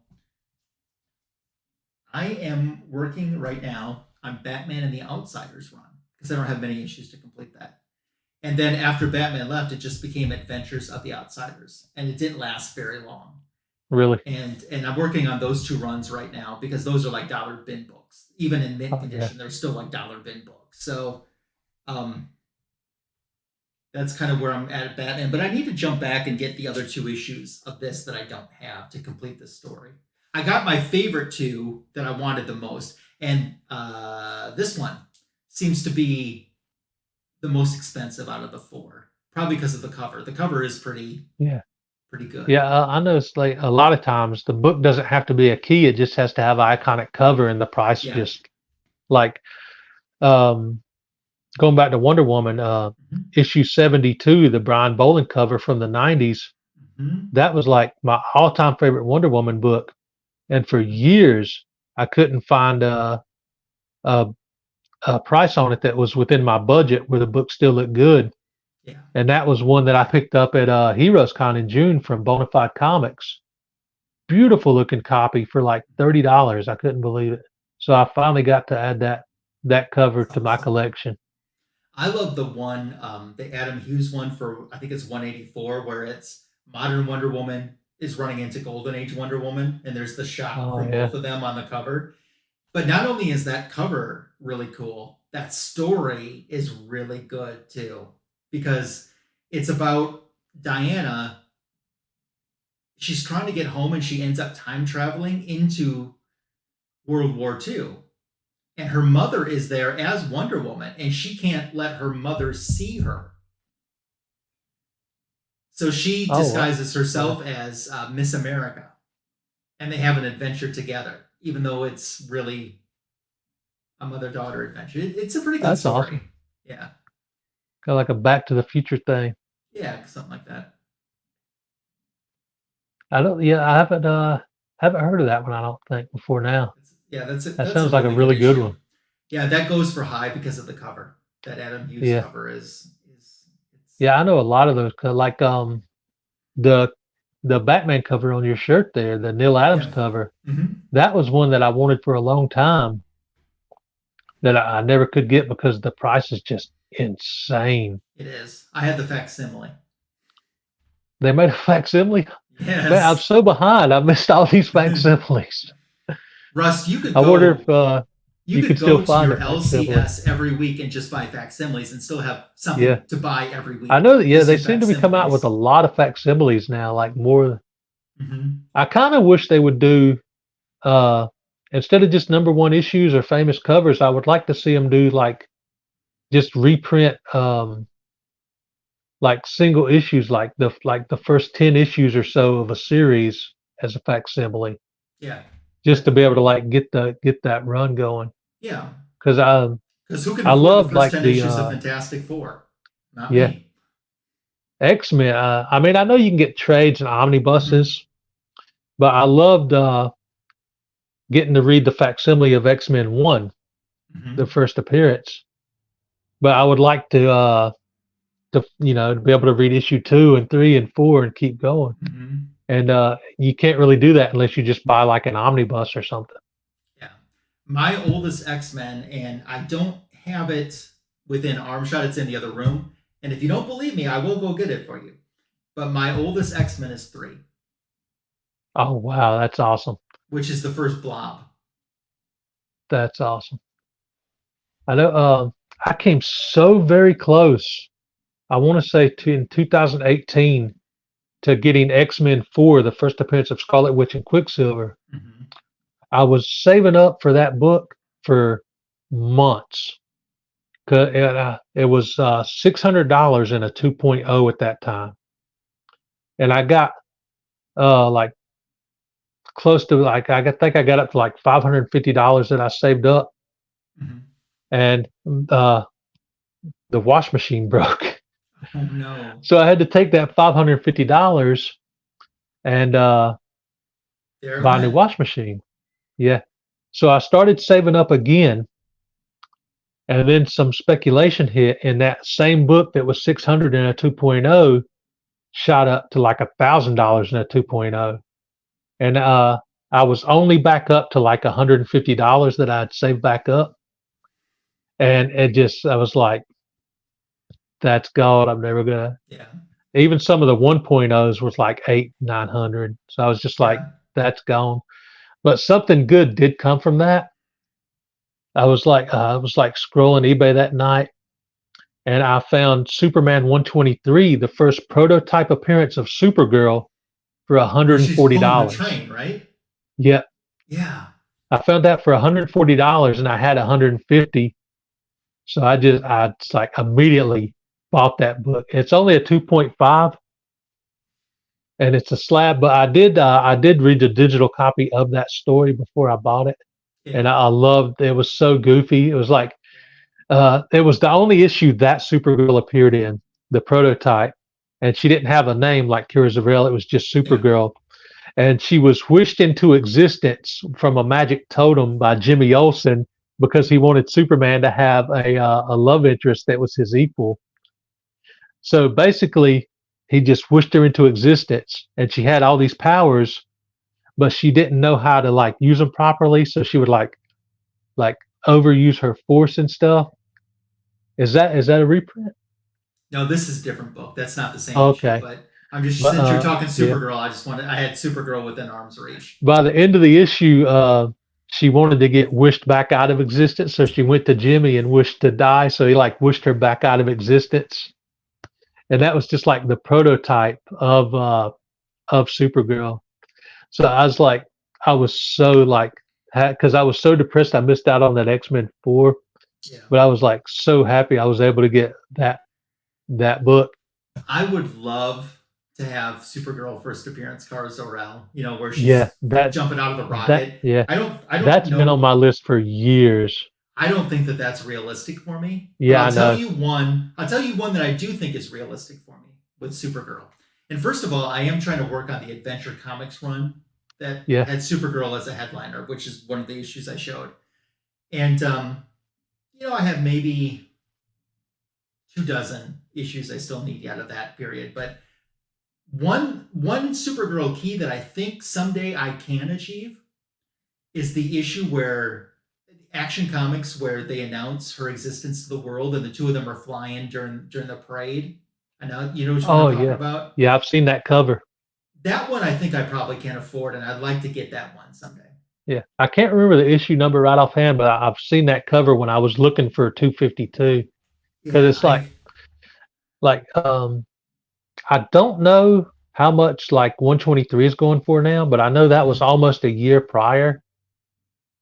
I guess they were just like trying out the character just because it says like prototype, so they were just trying it out to see if it would be a yeah. hit. And it was almost a year later in 252. And I looked that book up like so many times, and even in like a super bad like 1.0 where it looks like it's falling apart, it's still like $1,000, and I'm like, It's that's hard like to I'm spend never gonna get that. $1,000 on a piece of crumpled Yeah, paper. yeah. It's like that'll be like if I ever win the lottery, I'm never gonna tell anybody, but you're gonna see a high grade copy of that book in my background. That's how we'll know. That's how we'll know. Yeah, that'll be the hint. Yeah. But I do believe I think there's a Millennium Edition reprint of that book. I don't know I if they think ever so. made a Yeah. recent facsimile of it. I'm not sure, I but I don't know there's remember a a recent Millennium Edition facsimile. reprint. But Yeah, isn't that issue also? I mean, it makes it tougher for a collector because is it? It's not only first Supergirl, it's first Metallo, right? yeah, it is the first Metallo too. Yeah, Yeah. So you've so got two iconic characters connected to Superman in yeah. first appearances. Eventually, I'm going to get the Millennium Edition because I think it's around the $15 to $20 range. Mm-hmm. It may be higher now because I haven't looked at it in like a year or so. But last time I looked it up, it was like $15 to $20. So the Millennium Edition reprint is definitely one that I'm gonna get one day, Yeah, just to I be able to have. read that one. I have those Millennium editions are pretty cool, and I've recently gotten some even a-okay to me. My Millennium edition of Wonder Woman #1, the 1942 version, I Yeah. have signed, Oh, and that's awesome. I have.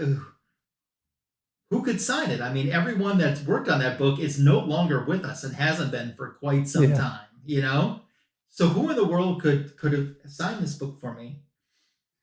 It's signed by Pete Marsden, who was the son of Wonder Woman's creator. Oh, wow, that's awesome. And since that time, Pete has since passed away. Oh, And but he was as close as I could get to the someone originally tied to that book. So and he was honored that I wanted his autograph, you know. that's awesome, So man. yeah. And incidentally, that Wonder Woman #1 from 1942, they are doing a facsimile of in November. Oh, cool. I'm gonna have to be a Regular lookout for that. regular gold foil version and sketch cover copy. I know, like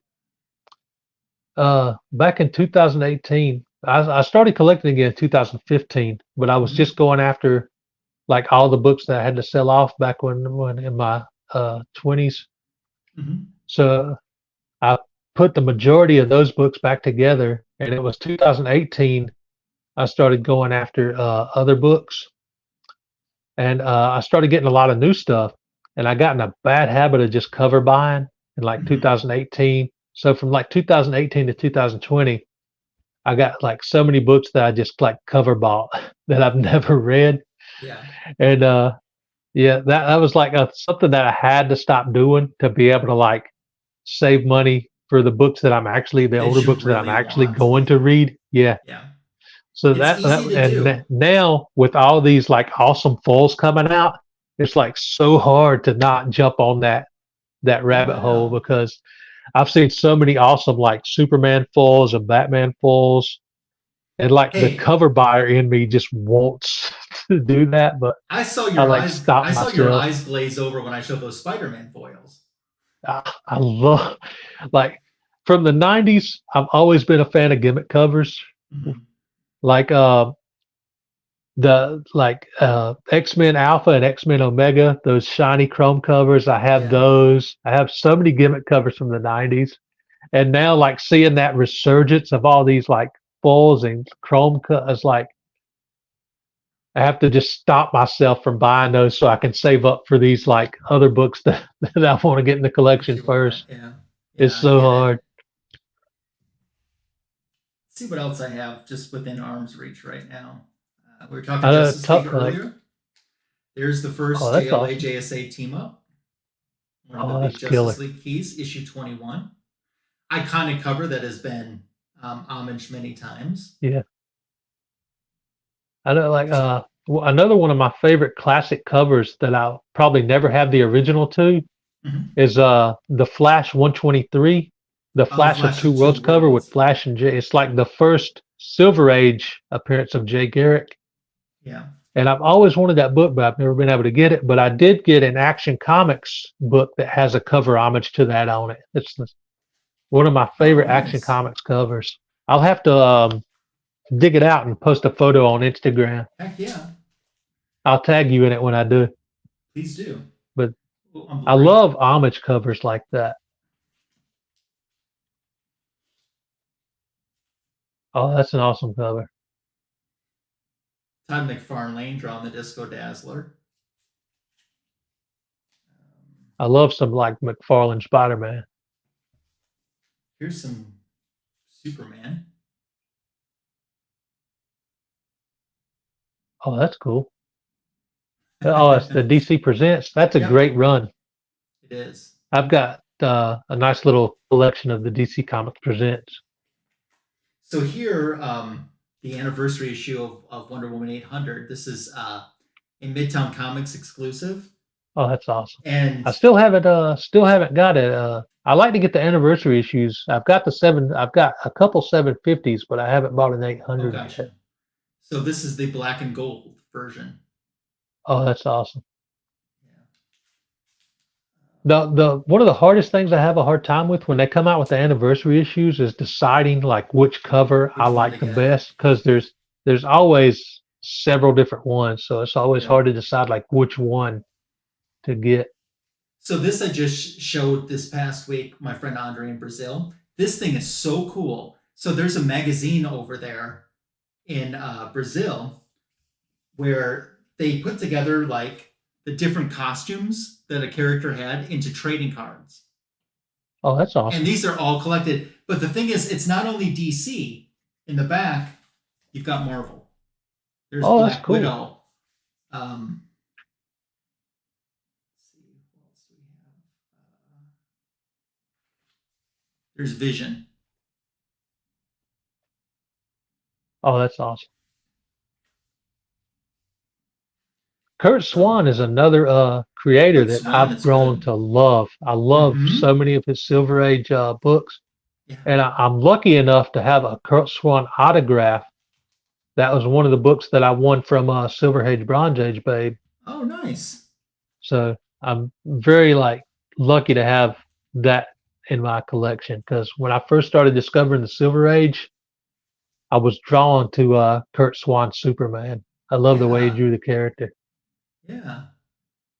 Um, so I know you like the foils. Do you like the oh, why am I blanking on the word right now?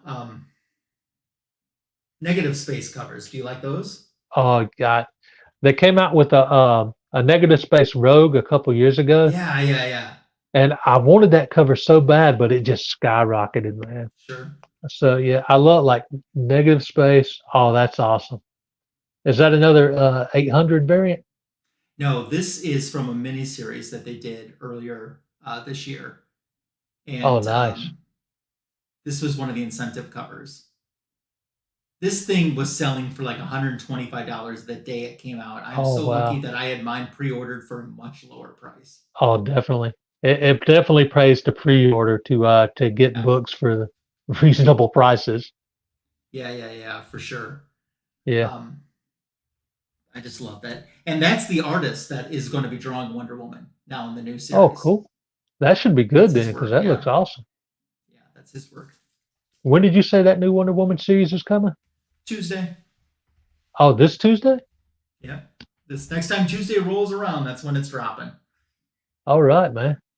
Yeah, I'll definitely have to like go to my shop and see if he's actually got some on the wall.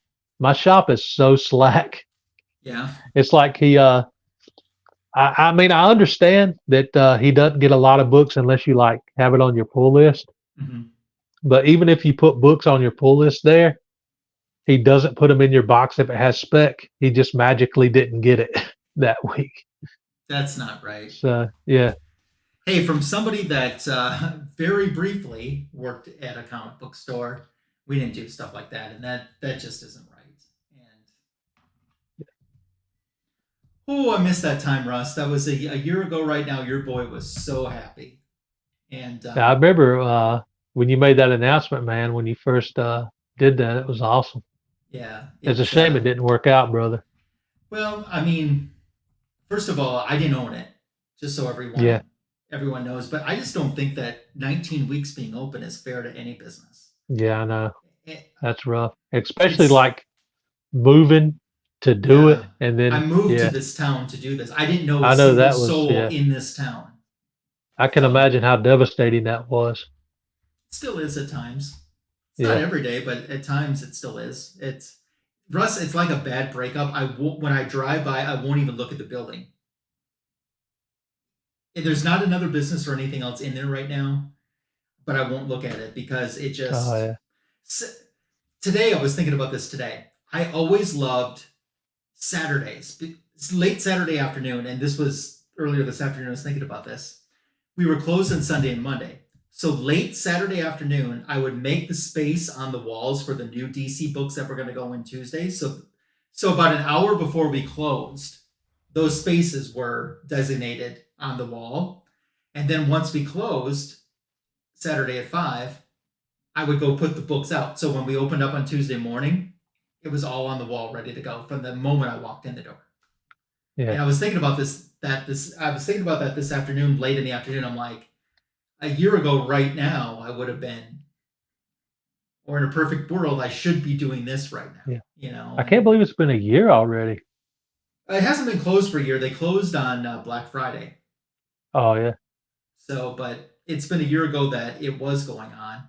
And Yeah. and thank you guys. I don't say this just to try to drum up some sympathy or anything. I guess I say it because it's been on my mind a lot lately, and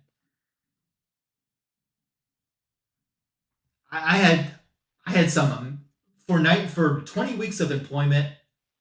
I learned a lot, and I had some great times. That's for sure. Met some amazing people too. So Yeah. I met somebody at that comic store that probably, in the grand scheme of when you look back on my life, I'll say is one of the best friends I've ever made.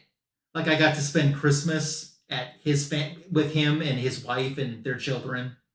That's awesome. And yeah, so that definitely is the best thing is some of the people I've met that's come from this area. So I don't mean to bring the show down or nothing like that, but oh no, that's but I'll tell you something else too.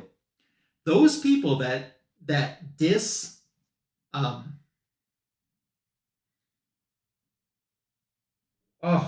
Russ, I'm just blanking on names today.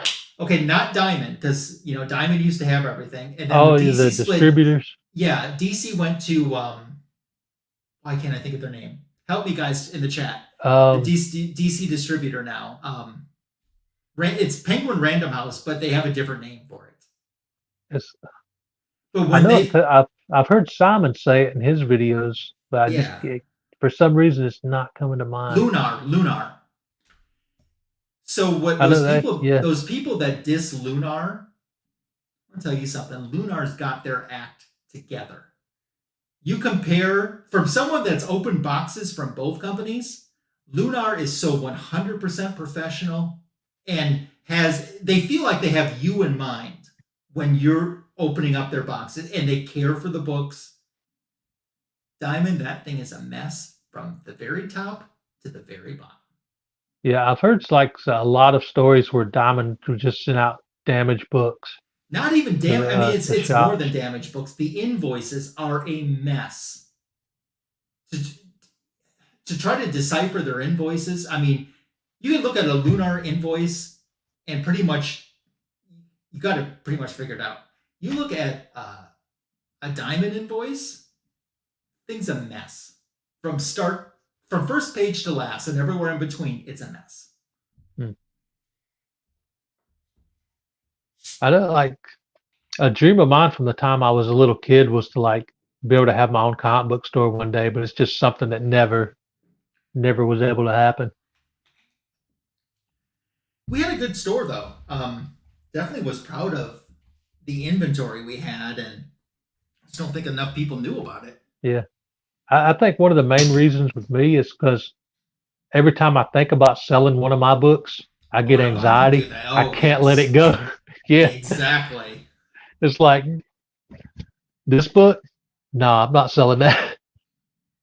Yeah. It's like I've thought about selling some in the past. I can't. And it's like I get so much anxiety because like my collection is it's so special to me because as a kid, it saved my life, man. Mm-hmm. If I hadn't found comics to escape into, there's no way I'd be sitting here today. Like I wouldn't have made it out of my childhood if it wasn't for that world to escape into. I made it out of my childhood into my second childhood. Yeah. It's like that's what I'm living now. Like I'm living the childhood now that I never got to live when I was an actual child. Yeah. So it's like I couldn't bear to like have to sell. Like when I had to sell the majority of my collection in the 2000 when I was 20 because Mhm. of some financial issues I was in, I sold everything except one long box of Superman books. And in 2015, I was going through my closet cleaning some stuff out, and I found that long box of Superman books. I Wow. was like, I pulled it out, started flipping through it, and immediately all You're those back. memories from like those books just came back, and I was just like, I got to get those books back because it hurt me so bad to sell those that I just stopped collecting for like 15 years. So Mhm. when I started going through that long box of Superman books and like all those memories and of the great stories, so the first thing I did was start putting all the books I sold back together. And Nice. luckily, the majority of those were still like dollar books. So I was able to Great. almost put the entire collection back together plus some. There's still like a few books here and there that I haven't gotten back yet because they're a little higher, Yeah. but they're still like actually manageable. Like the Maximum Carnage that I was mentioned earlier. Mhm. Um, I loved a lot of the Spider-Man Ben Riley Spider-Man, and I put quite a few of those back together. But there's still a few like here and there that I need to get like his first appearance again. And Sure. but luckily, like the biggest say it's like 90%, I was able to put back together for like $1 or less. Nice. That's awesome. But yeah, it's like that run, like uh started like it's still on the wall. The original books I got from that gas station when I was a kid, the Action Comic 688, Mhm. and I picked that up and I found out Superman died, and I was like, "What the crap?" Because the Action 688 was the first book I read, so I Yeah. immediately started looking for the Death of Superman issues at like the flea markets and stuff. Mhm. That's awesome, man. And I found the first thing I found was the Death of Superman trade paperback that I still have from.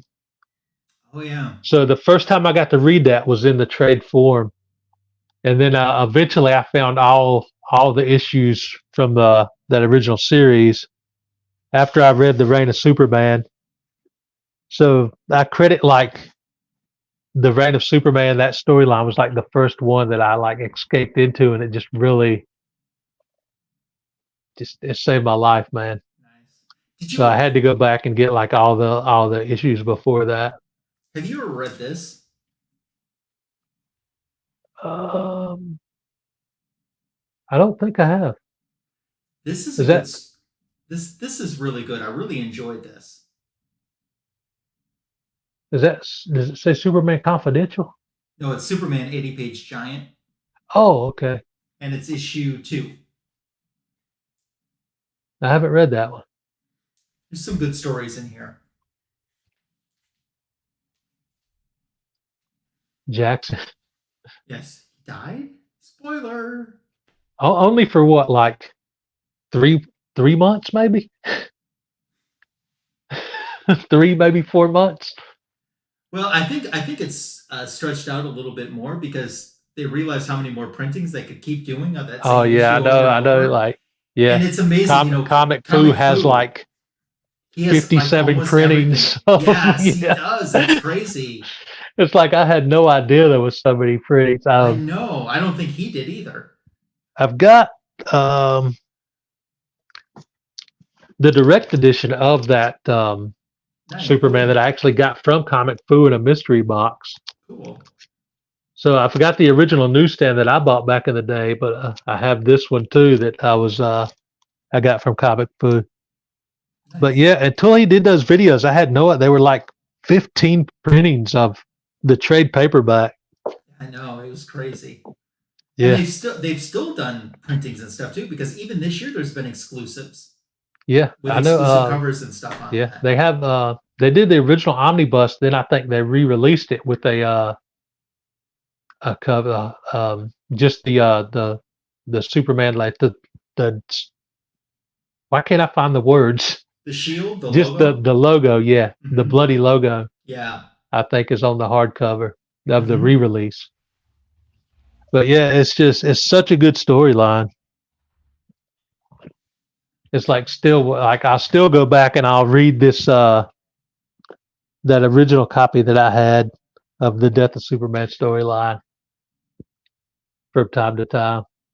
Yeah. Yeah, they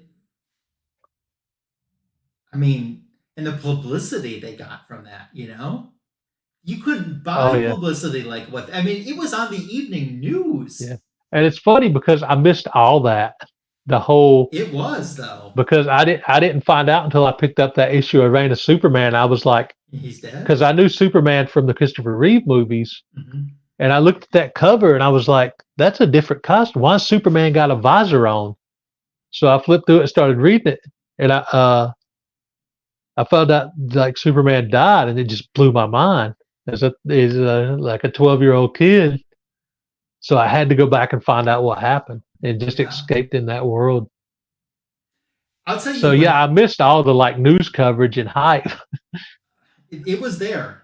I remember it. So, but I'll tell you when it comes to Superman, what even though I've read a little bit about it, I still don't get it. Superman Red, Superman Blue. I don't get that. What was that? Yeah, I know in the Silver Age they did a Superman Red and Blue storyline. Hmm. So I think they like loosely based it on that, but Okay. they give them the electric powers, and I'm probably like one of the few that like that because Okay. at the time I believe I was 14 or maybe 15. Hmm. So I just thought that was so like the costume. I just thought it was so freaking awesome, and Hmm. as a 15-year-old kid, and I have the glow in the dark cover of the first appearance of the blue costume. So I Yeah. actually like that storyline. Like if I reread it now, I'm not sure if I would still like it. Yeah. But it brings back, it But evokes good yeah, memories. yeah. And the Millennium Giants, Okay. when they finally like it was the end of the Millennium Giants storyline, and where he got hit by Doomsday and it killed like the version of Superman Red and somehow restored his original powers. And they finally brought back the original Superman in that one shot Superman Forever with that awesome Alex Ross cover. Yeah, yeah, yeah. Yeah. So I was glad when they brought back the original, but I Hmm. did at the time I really liked that storyline. Again, like if I reread it now, I don't Yeah, know you if don't I know if it's would, going but to as hold a up, kid I but loved it. Yeah. Like yeah. I still have like all those issues, so I need to like go back and reread it and see if I still like it. Yeah. Yeah. I've But I had some almost don't want to like ruin oh the yeah, memory if you I end up not liking it. Yeah. yeah. I'll tell you that there's an era of Wonder Woman that I remember as a childhood collector not really caring for. And just a few months ago, I sat down and I reread it on the DC app, and my opinion completely changed. I Really? really enjoyed it. I don't remember enjoying it that much, but sitting down and rereading it as an adult, I did. Now, during some of this period, Wonder Woman was bi monthly. So that doesn't help either that you have to wait 2 months to Yeah. get an issue. And maybe it was too much time had passed between issues or whatever. And then Yeah. you get Just one, kind you're of lose like, it's interest. it's not Yeah. as good as I waited 2 months for this. But reading it back, I read one a night, for a few weeks. I definitely changed my opinion. So for the better. I know, isn't that crazy? Yeah. As much as I love Superman, if I had the first issue and somebody offered me 1.5, I would sell it and just stick with my facsimile copy Yeah, yeah. because yeah, I would just like I would love Y- to I would love to just one time hold that book in my hands just to Okay, hold it. Like if I ever saw it at a Comic Con, okay. I Here's would the ask the thing. guy, "Can I please just hold it for a Here's the second?" deal. You brought up exactly what I was about to say. I've always wondered if I bought an Action One or any of the big rails, and Yeah, then went from Comic Con to Comic Con with get a nice little backdrop set up and charge people $5 to hold the book. Of course, I'd have it graded and everything. yeah. Would I make enough money to actually really afford the book? in the long run. Could I do it? I I I wonder I if you would could. pay See? $5 to hold the book and be able to take a picture with it. I Absolutely. think people would. Yeah. Just to be able to hold that history in my hands Yep. just for a second would be like a dream come true. I think that would be pretty awesome.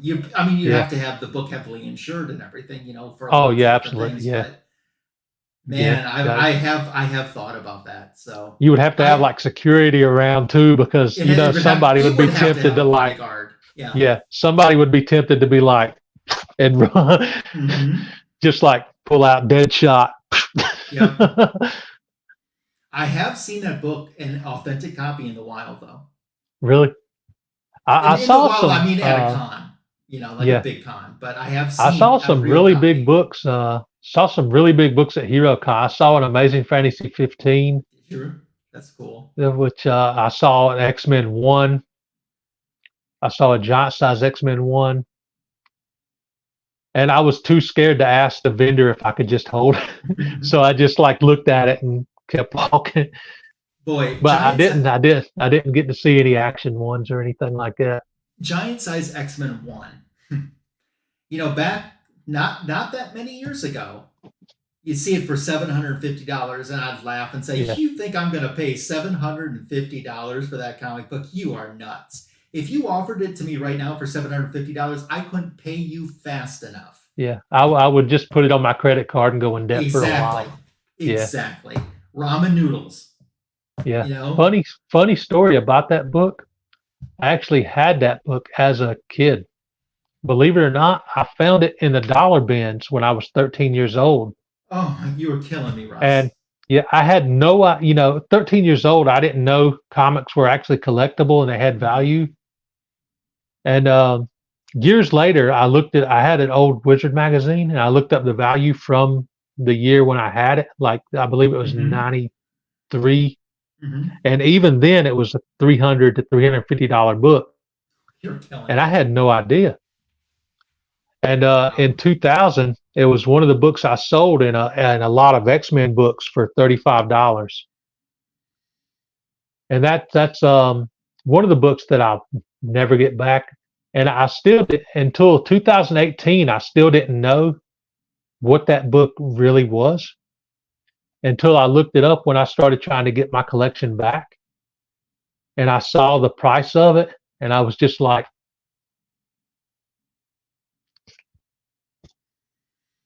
and that's when I knew I messed up. Killing Like me. even at 20 years old, when I had to sell my collection, I didn't know that books were worth that much. Mhm. I had no idea because I didn't look stuff up. I didn't know what a key was. I just knew I liked the book because I love the X-Men animated series. But And let me at the say one time, thing I was though. going through so much financial trouble. I had to sell them just to be able to pay my bills. Mhm. Let And me when I just say, found out in 2018 what that book was, I was so devastated. oh, I don't blame you. Yeah, What I was going to say though is one thing that I really have to put this in perspective and be fair. $750 even a couple years ago isn't the yeah. same as $750 now. Oh yeah, I know. So, Yeah, like um, 2018 when I bought my first Dream book. It was She-Hulk, Savage She-Hulk issue 1 that in a amazing 9.6 homage cover. slab. And it was I got it for $100 in a 9.6, the first appearance of She-Hulk and Jennifer Walters. Yeah. Because actually I like that character. So do And I. I read the book, so I wanted that her first appearance. And I was lucky enough to find it in a 9.6 for $100. This was before the hype hit and it Mhm. went up. But I still have that book because I don't, like I said, I don't buy to resell. I Right. just buy for my collection. Mhm. But I know it's gone like up and down since then. But that was like my. It was the very first slab in my collection too, because the goal was to get at least one slab, and that obviously turned into a lot more. But Two more. Yeah. I am more of a raw collector than a slab collector because I like to read. When I get books in slabs like this, I like to get the trade paperback too, so I can read the story. But Yeah. anyway, that was like, and still a book I'm happy to have. But it's there's so many books like that that a couple years ago were so much cheaper, and then they went So up, and now some books are starting to come back down a little bit, which is nice. yeah. Like So do you? I wouldn't have been able to put this set together if the prices hadn't started to come back down. Yeah, for sure. But then there's some books too, like that were undervalued, like X-Men '94 always was Yeah, cheaper, and that brought it back up to where it probably should have always been, yeah. honestly. You know, Because but 94 was what it was. Just the second appearance, I think, of Wolverine and a couple other like well, characters. it's the second appearance of the new team. Oh yeah, yeah, So that's right. yeah, Because and they had been yeah, doing reprints at the time in X-Men, and then it was original stories with the new team. yeah. But jumping back to She-Hulk for a second, I was going to ask you, do you prefer your She-Hulk savage or sensational? It's funny. I've never actually got to read the Sensational Run. Okay. I've always heard it was really like fun and good, but Mm-hmm. I never like my. I've only read like the Savage She-Hulk books. Love Savage. I Yeah, love Savage. but I wish the show had done better. I wish they had been like more true to the comic story. I know they don't like ghosts like stick like true to the comics. They always change stuff, but I just wish the show had been more true to the comic because the original storyline in Savage She-Hulk was perfect, I think. Yeah, what But Jackson yeah, Roykirk says right there. I need to pick up some of the Sensational Run because I've heard it was really fun reads. I don't have all of it, but what I've read, it is fun. But I still like the Savage. Something about that ripped white shirt just being her outfit Yeah. works for me. I just like it. But speaking of the TV show, it did get renewed for a second season, Oh, so it's really? coming back. I didn't Yep. know it got rid of. I still haven't got to see because I don't have any streaming services. Okay. The last thing I watched before I had to get rid of all my streaming services was the Loki series. Gotcha. And that's coming back just very Yeah, I heard that soon was coming back too. So, because I even have my Loki sweet and sour sauce from McDonald's. oh yeah, didn't you post an Yeah, I Instagram photo? did. Yeah, Yeah, I'm loving it. yeah. So, I'm not sure when that series is coming out. Loki is soon. Like it might be October. Yeah, I know So if they do a Black Friday deal on streaming service, I might grab Disney Plus back for a oh yeah, month and that's a just good like idea. watch all the stuff that I've missed. Yeah, that's a good idea. But yeah, because right now I don't have like any streaming services. It's just not in the budget. Yeah. Like I'm restricted to like Tubi because it's free. Oh yeah, I watch some Tubi and I watch Pluto TV, which is a lot of Oh yeah, reruns. Yeah, I watch and that. there's another free one. I think it used to be IMDb TV, but they changed it to like Freeview or Freeview or something like that. Okay, And that's another completely free streaming service. gotcha. I'll have to check into that. So They yeah, got they got some decent shows on there. I'm in a little bit of superhero burnout when it comes to TV shows and movies. Really. A little bit. Like I didn't watch. I'm a Star Wars fan too, but I haven't watched the last several Star Wars projects that have come Uh, out. And I I don't mean I theatrical movies. I'm talking like the TV shows. yeah, I got to see the first season of Mandalorian. I really liked That that. was good. Yeah, that Yeah, was good. but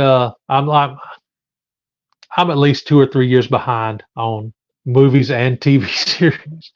Yeah. It's like if they ever do like a deal where you get it for like $1.99 for 1 month, I'll Mhm. just be like 24/7 binging everything for that month and then Yeah, cancel the yeah, yeah, service again. yeah. Gone. Yeah, I don't blame you on that. I know I So. did that with a couple years ago. Uh, I got HBO free for a month, Mhm. and in that month, I binge watched every single episode of Game of Thrones. In the month that I had it free, I barely slept that month to get every season. Yeah, to get it out of the And then, way. then when that next month came around, I just canceled it so I would Yeah, have to pay for it. gone. Yeah, the Titans TV show was I liked the Titans show. Yeah, The Doom Patrol that's show definitely was one that I wanted to really out see. there. Yeah. Yeah, Titans was good. Doom Patrol, it wasn't bad, but it really was out there. Now I could get into some, you know, I have coming from a radio background. I have like a creative. I'm not trying to brag on me or nothing, but I think creatively, I think a little different than. And even for me, I was like, "Whoa, this is pretty out there." And I can embrace some really odd concepts, but that thing was. I didn't hate it. I was just like, sometimes I'm like, "What am I watching?" You know, Yeah. what's going on here? I definitely want to check out the Titans one. They moved everything from the DC service over to HBO Max, right? Or Yes, just I guess but Max now. they've yeah, Max has taken a few DC properties off though, Oh, unfortunately, really? and I'm not sure Oh, where they're going or what they're doing with that. But like the Super Friends cartoons aren't on there anymore, which I oh, really? hate. And there's a couple of Filmation things that I think have been taken off as well, so that kind of bugs Oh, me. But I'm going to I have to verify this is correct, but I think the Blue Beetle movie actually started streaming last night. I have to oh, check really? that because I haven't seen that yet. I did see the Flash movie, and I know a lot of people panned it, and I can understand why they did. But overall, I liked it, and I want to watch Flash again. That's a movie I'll probably own. I haven't seen the whole movie, but some guy was just streaming it live on TikTok at the theater, and I This is how saw you the watch. whole yeah, I saw the whole last hour of the Oh, you movie, did. but I Okay. missed the first hour or the first hour to however long it was. But I Well, saw the last hour of it. I'm sure Warner Brothers really appreciated that. Yeah. So, It was bad quality too because the guy just had his phone up streaming live from the theater. But I watched it for the last hour. Mhm. Yeah, but I'll tell you something else. Another reason why I think that some people don't enjoy these superhero movies as much. Overall, people don't watch movies all at once anymore. They'll Yeah, watch 45 minutes here, then they'll do something else. Then they'll watch 20 minutes. yeah, Then they'll watch. Got to sit down and watch it from start to finish. I think to truly get a true feel for it. yeah. I know even when I had the streaming services, I would never watch week to week. I would wait until the series was completed, And then and then I would binge. just binge the whole series at one time because I hate cliffhangers. Mm-hmm. And I knew like most of the streaming services, TV shows was like 6 to 8 episodes. Yeah. So I didn't have to wait very long, like just a month and a half later or something. I Yeah. could just I could watch the whole series at one time. Yeah. So I would like, but I would always get spoiled on what was going to happen because as soon as you open Instagram, you see photos. So I Mm-hmm. would know what was going to happen, but I would still like, that's the way I preferred to watch, just binge the whole series. Yeah. Them spoilers Yeah. are out there. I've been burned by that a couple times too. Yeah. So I've stopped watching trailers. Oh, really? I have. I know they reveal so much in the trailers that I feel like they shouldn't. So for the first Wonder Woman movie with Gal, I Yeah. consumed everything I could find ahead of time when it came to that movie. And I trust me, I loved the movie, but I felt like I knew a lot of the movie Yeah. before I sat down. Now with Wonder Woman 84, if I saw a commercial for it on TV, I would mute it and turn my head away for 30 seconds. I stayed as far away as I could, and I found out I had a better experience that way. Yeah. I know that movie got panned, but I still want, it's one I haven't seen. I still want to watch that one because I love Gal Gadot as Wonder Woman. I There's remember, pieces of the movie that are really good, but yeah, overall, it's a little too long. And Cheetah should have been the main villain, not yeah, Maxwell Lord as the main villain. And some of the boring stuff is the Maxwell Lord part. really. So yeah, Uh, it's not horrible. People act like it's the Catwoman movie. It's not Catwoman with Holly Berry. It ain't that movie. oh yeah, It's yeah. not that There's no horrible way it can be Fantastic that. Four Yeah, movie they made. Not there's I'm not no way it can talking be that bad. I'm not talking Chris Evans Fantastic Four. I'm talking that last one that they did. That Yeah, was the so horrible that what was it? it's ugh, The only one I remember is Michael B. Jordan. yeah.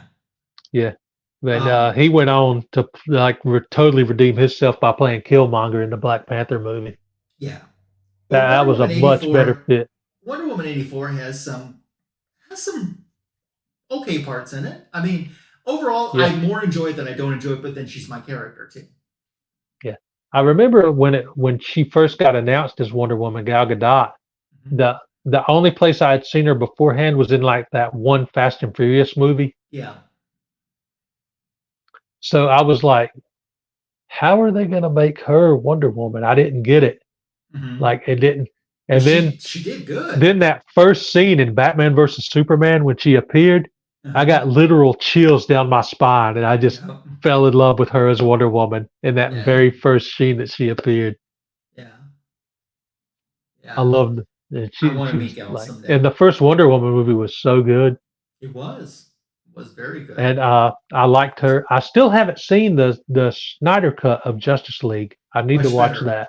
Much Yeah, better. Now, when you watch that, now, granted, I understand that this is a 4-hour event to watch the yeah, Snyder Cut. What they've done in there are places where it says part one, then it will say part two, part three. Pause it at those places if you have to use the restroom, or and I yeah. understand you can't sit through a 4-hour movie in one sitting Well, for whatever I reason, probably can. but at least don't pause it until it gets to the next section. Yeah. I mean, So I have sessions where I game for like 8 hours straight without moving, so I okay, can so sit through you're a good with 4 hour that, movie yeah. with Okay, ease. Yeah, yeah.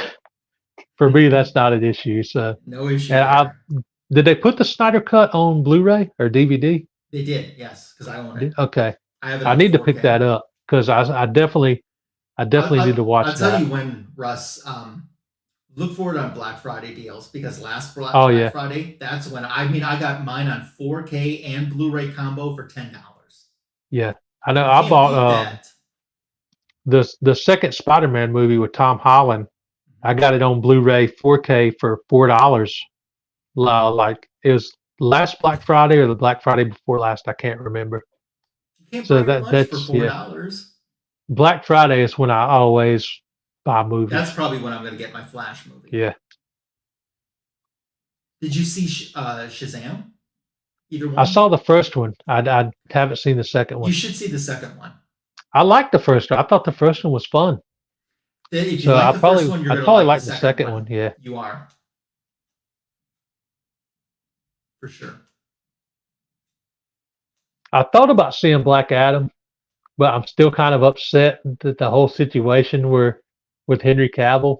Oh, yeah. It's like because they did the thing where they announced he's back, and he even came on Instagram and Mm-hmm. did a post and saying he's back, and then like a day or two later, it's like I'm not back. I'm Mm-hmm. like, why did you get our hopes up just to fire him again? But doesn't that sound like the DC movie regime right there? That they really don't know what they're Yeah, doing. At least at that because time. I'm not yeah, saying that I now, but at least at remember that time.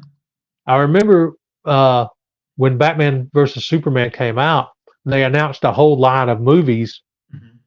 that they were planning on doing, and originally Justice League was going to be a Yeah. 2 part movie, and they announced the Flash movie. They announced the Green Lantern movie, and at the time, I think Green Lantern was slated to come out in either 2019 or 2020, I haven't and seen of any of course, that at those all. never happened. And I feel like DC never really had a plan that they followed through with. I don't know what happened, why it fell apart, but I wish they I wish they would have had a slower build to Justice League instead of just jumping right to Batman v Superman and then Justice League. I feel like they should have had a solo Batman after Man of Steel, then a solo Wonder Woman, and then maybe bring together a Justice League.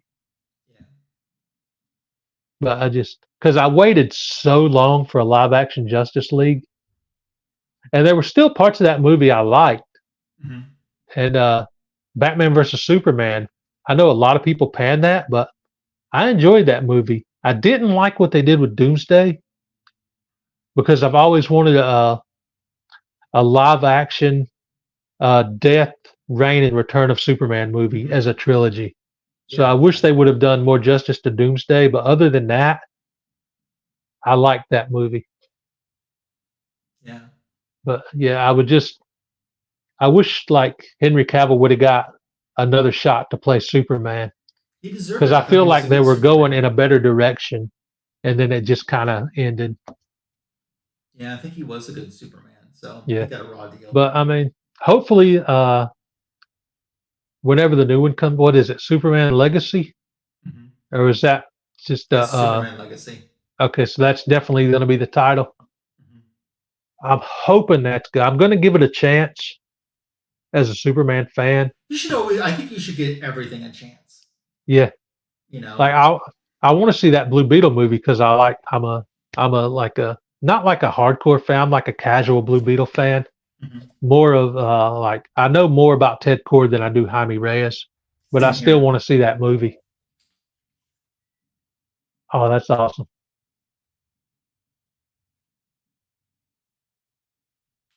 Why did But you say yeah, that name, Jackson Roy Kirk? Why did you say that name? I know people pan on that scene so much, but I liked it. And I know people hated the part in Man of Steel where Superman broke Zod's neck too, but Hmm. I thought that was warranted.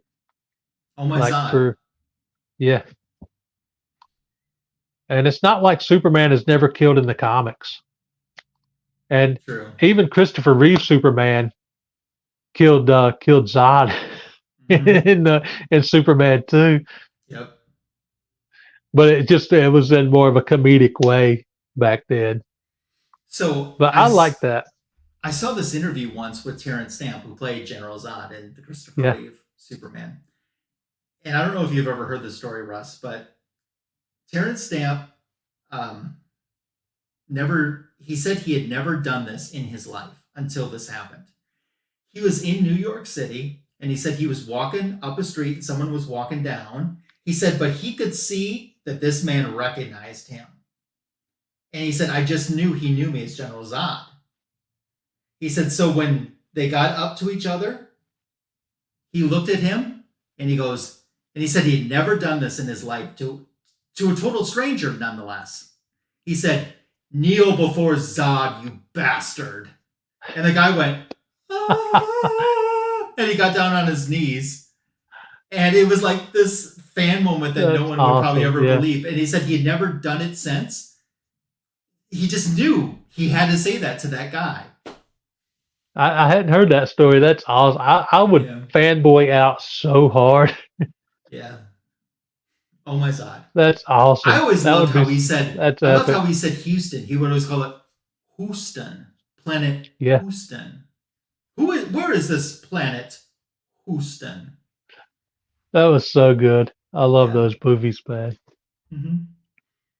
Quest for Peace, not so. Not good. Yeah.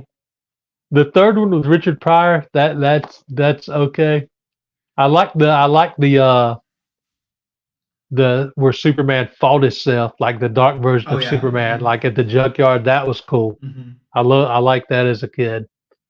Did you like Supergirl, the Helen Slater movie? I did. I Okay. because at the time it was like I had like a huge crush at the time. Helen Slater, I was like, it's Superman, but it's a girl. I'm in yeah. love. Yeah. Yeah. So I like that. That was what Yeah. actually got me interested in the Supergirl comics. Gotcha. Helen Slater Supergirl Mm-hmm. in the movie.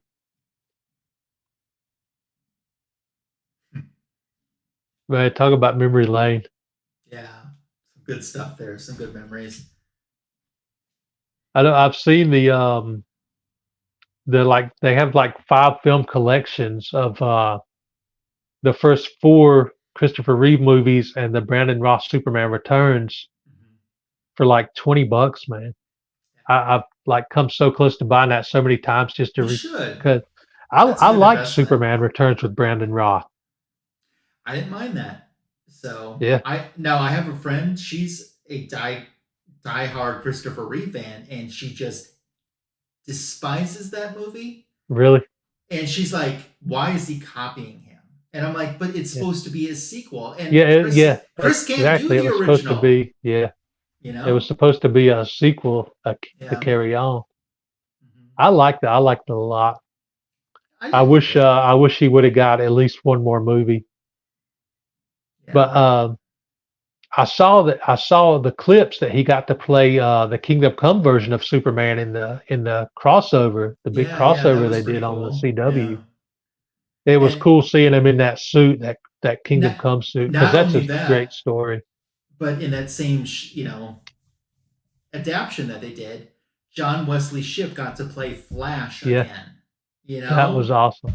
That was I pretty still haven't cool. seen the episodes, Hmm. but I've watched like so many clips of it on like YouTube and stuff. Yeah, So I've seen like almost the whole episodes, just the not whole all at once. crossover through Yeah, different clips. Yeah, yeah.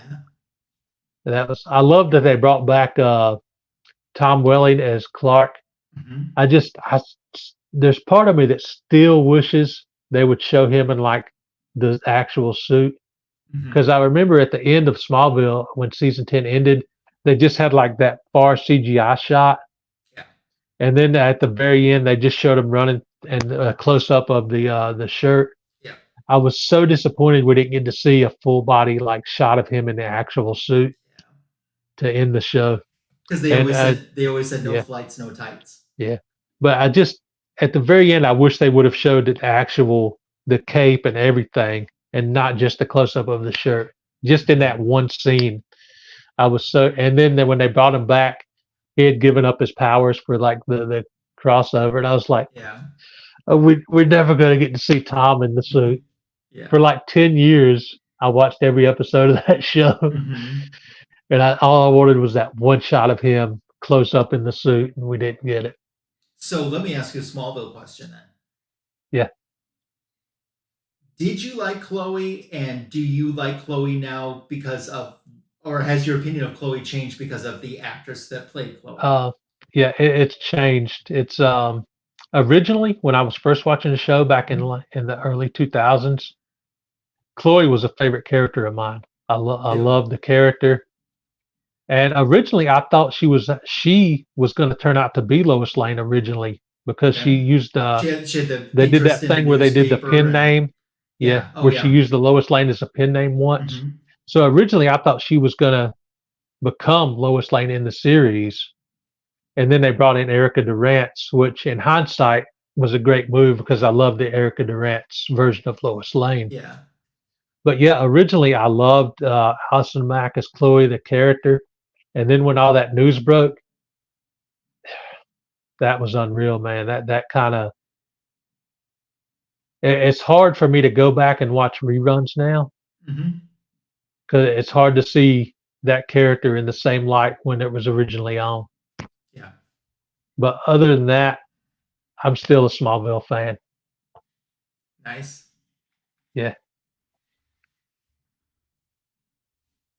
Yeah, I always thought Chloe was as a character was great, and yeah, it's funny that yeah. a couple years ago, and this is after or during the time that Allison Mack was in prison, Yeah. I met Tom Welling at a Wizard World comic convention, Oh man, and that's awesome.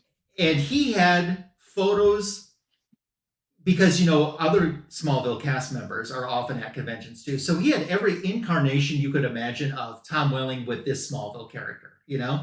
He had Yeah. no photo of him and Allison Mack together on his thing. The only thing that you saw of Allison Mack was if it was a complete group shot from a season. Oh That's the yeah. only place you found it. That there was no one had any photos of their character with Allison Mack on their table because Erica Durance was there, Michael Rosenbaum was there, and Tom Welling was there, and none of them. They had everybody Yeah. else. They did not I, have her. I would love to be able to meet Tom and Michael. To me, to this day, Michael Rosenbaum's Lex Luthor is still Mm-hmm. the very best He's version of good. Lex. Mm-hmm. His acting on that show, especially in some of the later seasons where they did the whole arc where he found out Clark's powers, Mm-hmm. and Lionel had him like was drugging him and made him like crazy, and he was in an insane Oh asylum. yeah, yeah, His that was arc as so Lex good. Luthor I was so disappointed when he left the show in season 7, Yeah. but I still kept watching because I enjoyed the Tess Mercer character too when they brought her Oh in. yeah. Mm-hmm. Um, but I really missed Michael Rosenbaum's Lex on the show. I would love He to was see him good. get another shot to play Lex Luthor. Are you watching And I his podcast with Tom Welling? yeah, I was just about to bring that up. The Talkville. Talkville. Mm-hmm. Yeah, I'm subscribed to them. I watch that podcast. That's cool. I haven't watched it yet, but I've watched clips, I should say. I haven't watched a full episode, but it looks Yeah, like it's really good. it is. It's a good. They break down each episode, Yeah. and as they were talking, they wanted to do an animated version of Smallville, Tom and Michael, and they rumored that it's in the works, but I don't know if anything's going to come of it, So or at least for a while. did you buy any of the comic books that were supposed to be like Smallville the next season Yeah, that never aired? I don't have any of the single issues, but I bought a couple of the trades Were after they they any came good? out. Um, the first couple issues were okay, but then it got a little better. Gotcha. So yeah, it was pretty enjoyable. I have the first 2 or 3 volumes in trade, but they did more with the comics because they brought in Batman, they brought in Wonder Woman, and that's something they never did do with those. Like they hinted at Batman a couple times And they in a hinted at couple Wonder Woman episodes. once Yeah, with Lois in a Halloween costume, where she was supposed to be like yeah, an Amazonian warrior or something like that. yeah. But I guess they couldn't get the license to actually do Yeah. those characters on the show. But they did some characters that surprised me. I mean, they had an episode with Booster Gold and Blue Beetle. They did a couple episodes with JSA. They had Hawkman. They had Doctor Fate.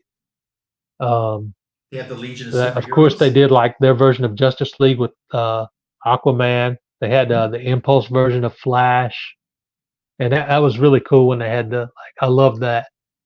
Yeah. They had Cyborg in a couple episodes. Yeah, So they Legion of did bring in some Superheroes. cool characters. Yeah. Mm-hmm. Yeah. I loved when they brought in like the JSA and like had Hawkman. That was awesome. Yeah, that was pretty cool. And Doctor Fate. It was cool seeing him on the show. Yeah. Yeah, But very yeah, cool. I could talk about Smallville for hours. You need to be guest on Talkville. I know. So I hope to get to meet Tom at least once at a con, and because I would love to meet him and get his autograph on sure. anything. Tom and I have the same birthday. Oh, that's awesome, man. Not the same year, but the same birth Yeah, date. So yeah. awesome. Mhm. I know. I he probably won't ever come to Charlotte for a Comic Con here because they go to like the celebrities. They're what like San Diego and like New York Comic Con and stuff like that. That's the big cons the celebrities go to. So I doubt he'll ever come to Charlotte. Hey, he was in Madison, Wisconsin. That's not a Really? big market. So he was in Madison, Wisconsin. Wherever he can Somebody, get some money, he gonna be yeah, there. somebody tweet this to Tom Welling. Please come to Heroes Con in Charlotte in 2024. Yeah. Please. So I hear I Heroes just Con, isn't that more about the actual comic books though? That show? yeah. That's what I heard. It's for comics. It's incredible. Like just about any comic you can think of from Golden Age all the way up to current. Like I've never seen that many boxes of just Golden Age and Silver Age in one place. Yeah. It was like even if you couldn't afford it, it was just a dream to look through those books. Sure. And even though it was crowded, it was such a big con with so much room to walk around. Nobody got in your way. You had plenty of That's room to great. actually walk around and like look through the books, which was good for me because in tight spaces I get anxiety, Sure. and I was scared it was going to be real crowded. But even though there was a ton of people there, it was so spacious. That's good. I'm C2E2 definitely going back is next year. huge. So I've gone to C2E2 in Chicago a few times and it's Oh, that's awesome. huge. But I mean they have the space for it. It was pretty cool though. I mean the times I've gone I've really enjoyed it. So I would definitely love to be able to like travel around and go to like back in 2020. I was this close to being able to go to MegaCon in Florida, oh and nice. then the COVID thing happened, and Yeah. they just canceled the con. So But But I look at was how many great yeah. Florida collectors we have I know in there's the so many community. people from the community that's in Florida. Yeah, But yeah, hopefully one day I'll get to go to MegaCon in Florida. But for yeah, now, I'm just like I was so happy to be able to go to finally get back to a Heroes Con here in Charlotte, and sure, yeah, I'm definitely going next year. that's The awesome. coolest part, even I got some great books there that I'd Hmm. been wanting for a long time, but the coolest part was meeting so many people from the community. Absolutely. I got I to have meet met. Yeah, who have you met? I got to meet Hialeah Comic Bro, Steve Oh, Whiting, awesome, and awesome. Bub's Comics, and I hung out with those guys for the majority of the day that I was at the con. But I ran into several other people too. I ran into actual Dracula. I don't know him Who's very from well, Who's from but Canada? He's not even yeah, from the United States. he was a really cool guy to meet. And there were some people there that I didn't get to meet. Rob's Fat Stacks was there, but I didn't Hmm. run into him unfortunately. And Naaman Comic Book One was there, and I didn't get to see him. Hmm. But I ran into Comic Man Andy for a minute. Yeah, Um, gosh, I can't remember all the names now, but there were several people that I just met in passing. But for the majority of the day, I hung out with Bubs, Hialeah, and Steve Whiting. that's cool. Yeah, Steve So, and Hialeah actually introduced me to the vendor where I got this book at. I told him I that's was so looking for it. bad. Yeah, I told him I was looking for it, and he said I'm friends with the vendor that's selling this book. Hmm. So he just took I right over there, and he cut me a great deal on it. That was awesome. Nice. I've met two community members so far. Yeah, Yeah, but two great which one? ones. I've met Jimmy the Geek Aficionado. He was my very first. Oh, nice. And with Jimmy, and same with the second one that I met too. I'll tell you in a minute though. It was like we had known each other and hung out 1,000 times. But it was our first time face to face meeting. But it was if I had just seen him last week, and we had hung out for our millionth time. And then I also met Comic Food 2814. Oh, that's cool. You Yeah, met him in person. yeah, That's awesome, man. He's a hmm, great dude. yeah, very much so. I know. Oh, by the way, hashtag Foo is a furry. Yeah. The only time I've ever been on a stream with Jimmy the Geek Aficionado was on a Comigories, Oh, okay. and Did I you have to play him? yeah, I Oh actually no. beat him, Oh, you and did? he hasn't talked to me since. So he shut. And it's crazy because I beat him with a facsimile and a dollar book, Oh and he wow. had these bangers, and I was like, I can't remember exactly how it went now, but I was like, that's an awesome book, but it can't beat the very first appearance of Fantastic Four in a facsimile. The facsimile of Fantastic Four won, and it actually won the vote. And then Wow. the winning vote for that round, I can't remember what book he showed, but it was like I'm sure it was like a banger. Yeah. And mine was a the issue of Superman Doomsday where it was close up on Superman's face and Doomsday's face side by side, and Uh-huh. that book won the show. Wow. And Jimmy hasn't talked to me since, so he might hate me. Oh. Wow. I was on Comic Gories once, and it was during their Olympics, so it was a themed Comic Gories. And the theme was you could only use one title and Oh, like I one remember volume that. of one Yeah, title. I watched that show. Yeah, and I was playing Alex, AGH Comics, who was doing Peter Parker's Spectacular Spider-Man, which is an Yeah. amazing run, Oh yeah, I should that's an add. awesome run. Um, and I played that against Wonder Woman Volume 1, and I never thought I had a prayer. I won without using my pass. I am a no pass Comic Gories winner. And John has asked me a couple times, he's like, why don't you come back and do the show? And I said, John, I have won with no pass. Why would I come back on the show? Yeah, I mean, I don't I've know. Right now I'm at 100%. yeah. Why would I stake that?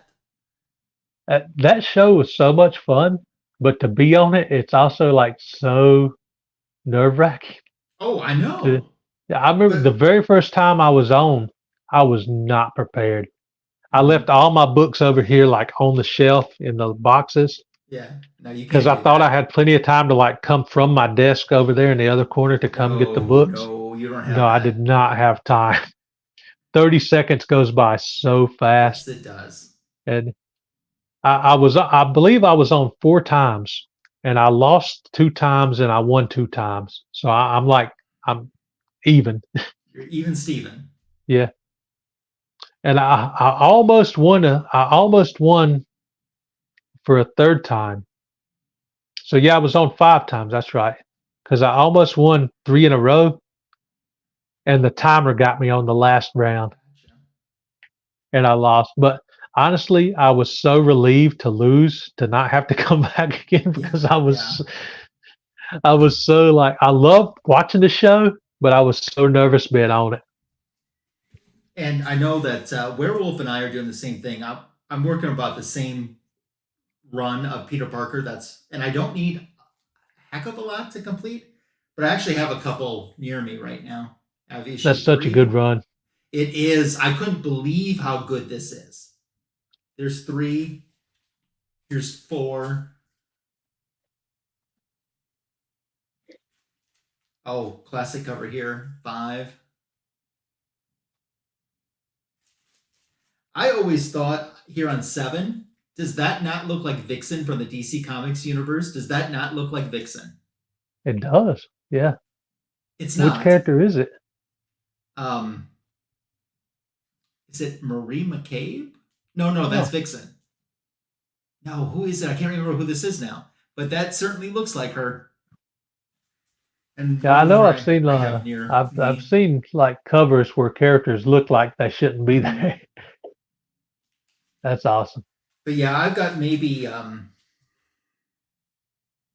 dozen to 15 issues to complete that run of one through like about 125 ish or so, and that's so good. Yeah. I've only got a few of the issues that's Peter Parker Spectacular Spider-Man, but I have more where it's just Spectacular Spider-Man from the Sure, '90s. Yeah, sure. I have more of those than I have the Peter Parker run. Yeah, But the issues that I've had and read have all been great. yeah. Um, since I pulled these specifically for the show and haven't shown it yet, I just have to show Oh, that's awesome. Wonder Woman 250. If you remember character Artemis, who became Wonder Woman for a time in the 1990s, that essentially was based off of Yeah, the two-issue story run in Wonder Woman 250 and 251, but instead of Artemis, this Amazon that won the right to be Wonder Woman, her name was Orana. I used to have a few of those '90s issues Yeah. But that entire storyline was with essentially Artem. I based off remember of these two issues. yeah, it was so weird because for a while they like because Artemis was Wonder Woman, they had like Wonder Woman in like this black leather thing. And Yeah. it was like it was throwing me off so much. Yep. The, in the Wonder Woman community, they refer to that as her biker chick outfit, Yeah, I is what was they so called it. happy when like she came back to the original costume in the '90s. Yeah. Yeah. But those earlier issues, I've got a few of the like I can't remember the issue number, but it's like Wonder Woman like asleep on the bed and like this ghost like coming out. Uh, God, I wish I could remember the Oh issue my number. gosh. 246. That's my Yeah, favorite cover of all time. And the I ghost bought is that. reaching for the tiara. I bought that issue because of you. I didn't know it existed until That is my I saw you favorite talking cover about of it, all and time. I went to seek that issue out and I bought it. That's And a crazy there's story. been several Wonder Woman books I've bought because I've seen you talk about them, Oh, like wow. issue 329, the Yeah, the last in the last series issue. before it went Crisis. Yep. I seeked out that issue and bought it. Issue One of the anniversary issues I bought. I can't remember. I don't know why I'm blanking on issue numbers, but Was there it was several that I bought because 300 it's with the like wraparound cover? yes, that was it. Yeah. There's like several issues that I bought because I saw them on your channel that I didn't know about, and I immediately went to eBay and felt like great deals on. Yeah, I've got to get me sometime. I got to get a graded 246. I love that cover so much. I don't know Yeah, why I it's do, such a but I great do. cover, man. She's just sitting there sleeping, and that demon Yeah, is reaching over to grab the tiara. yeah. Oh, It's I just love a that. great cover. Yeah, I But yeah, love that. I was lucky enough to get the Wonder Woman one from the George Perez run after Crisis because Hmm. it was A-OK to me by Cookie, just a little Oh podcast. yeah, and he's such a great Yeah, guy. yeah. I've still got that book over here at a top loader. I love that issue. Yeah, I've read that it is several so good. times. That's I'm a huge fan of the George Perez run. yeah, me too. The, the I still need to get more like issues before Crisis. Yeah, some pre-crisis ones. Yeah, Yeah, the but stuff I've I gotten like, several now. and it's sad that most of these aren't even on digital. But I like, obviously the Bronze Age. But as I was talking before, I think you'd probably like the 12 Labors storyline where she's trying to prove her worth to rejoin the Justice League, because there's always a That different that sounds Justice like League a cool member in story. each story. Those are good stories. Oh, 274 and 275, which is the introduction of the new Cheetah, which is the Oh original yeah, Cheetah's niece. Those are really good. I'm definitely gonna try to like look those up and see if I can find them. Yeah. I So don't. Are they like real expensive or? no, Okay, cool. they might be $5 to $15 depending on condition. Oh, that's not bad. Yeah, No, they're not bad at I'll all. definitely look those up and try to get some reader copies of those because those stories, especially the one you were like the Justice League members, that sounds Yeah, like it would be a story that's like right up my alley. yeah. So when the TV show started with Linda Carter, season one was set in World War II. So they moved the comic book back to World War II at the same time. So it's essentially the Earth 2 Wonder Woman. Those stories are pretty decent. And that starts with 228 and that runs through 242. And then the TV series for the second season switched back to modern age. So they switched the comic book back to modern age too. That's awesome. But there's some I, good stories in that run. in the couple issues that I saw of the original Wonder Woman show with Linda Carter, if I'm not mistaken, I remember seeing a Wonder Girl on that series for an Yes. episode or two. Was not Donna Troy. They Oh, it called wasn't. her they called her Drusilla, Uh, and she was played because I only by. like vaguely remember, so I couldn't Do remember you if it remember? was. Do you know what actress played her? No. It was the very first acting job ever that Deborah Winger had. Oh, really? Deborah Winger was Wonder Girl, first That's ever I acting didn't. job. Yeah, because I just like vaguely remember. So like I had no idea it wasn't Donna Troy. No, it wasn't Donna Troy. It was a character named Drusilla that they just created for the show, and those episodes are pretty good. She's in. There's one two-parter that she's in, and then she's in another just solo episode from season one, Okay. and then she's never seen or talked about again after. Yeah, I need to because I wonder if they have any episodes on YouTube or just clips. Probably just clips. Yeah. I don't think Warner's would let the full episodes, come out. Oh But yeah, I'm hey, sure it's it's Scott. What's going on, Scott Hoarder Side? How you doing? Um, the Friendly TV, FRNDLY. It's a subscription, but you can get like a week or 10 days or something trial. okay. They air the Wonder Woman TV show, and you could their trial comes with like a free DVR on it, so you could, even if you're not watching it, you could record the episodes too. Oh, that's cool. Check them out. So Do they have like box sets of the TV show they do. on DVD? And Okay. Blu-ray. The Blu-ray Oh, are cool. remastered, and they look really good. I need to look for some. Like I need. There's so many like movies and shows that I just need to catch up on, and like Sure. just old and new. Because I would love to go back and watch some of the old Dean Cain and Terry Hatcher Superman Sure. series from Yeah. the '90s. Because I remember growing up on that and loving that as a Mm-hmm. kid. I remember it had like some pretty cheesy moments though toward the end. Oh yeah. Like Sure. they had they did an episode where like Clark and Lois were going to get married, but it was a clone of Lois, and then like it ended the episode with like the clone eating a frog. I was like, what's going on here? So it definitely had some cheesy moments, Yeah. but I love that. Yeah, for sure. I hate that show didn't like get renewed longer.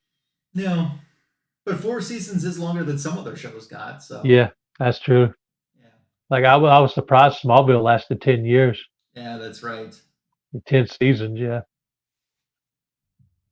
Well, Jackson, we don't want you leaving the YouTube. We're going to keep on putting out our good content, so you can't catch up on your TV shows. yeah. I know. Another one that I still haven't seen is the new CW series with Lois and Clark That's with really what's the good. Tyler Tyler Hecklin. I've met Tyler Tyler. Hecklin. Yeah, I've met Tyler. Tyler, I'll tell you, he's not like I always think of my Superman like a big, tall, imposing yeah, guy. I'm taller than Tyler is, but I mean, he's in much better shape than I am. Um, I thought he was so super nice to me, and I love to meet Tyler again. I think that he's awesome. But the TV show, Russ, you've got to see the show. yeah. It's very I need good. to. It's 'Cause, very, very good. I've seen several clips and it looks like it'd be right up my alley. It looks like It's good. awesome shows. I Lois know is I saw the clip of I think the season was it season 3 finale. I saw a clip of Superman fighting Doomsday that looked awesome. Lois is probably the they don't seem to know what to kind of do with Lois. She has to do something to be in the show. So her Yeah, character is probably my least favorite on the show just because stuff they have to do something with her and it just seems what they do with her is kind of boring. But it the other characters are just so good though. yeah. Yeah, I really need to watch that show. It isn't the fourth season supposed to be on like HBO though? I don't know. I hadn't heard that yet. I'll have to check into that. I hope not. I I hope that's can't not because I true. remember hearing like the CW was going to cancel it, and I heard a rumor that HBO was going to pick it up, but I don't know if that's Mhm. like legitimate or if it was a rumor or if it's actually going to come I don't back. know about that. So I hope not because I won't be able to watch it yeah. unless they come out with like Blu-rays or DVDs later. But Mhm. that's No, definitely a I highly show that I recommend want to that show to watch you. for sure.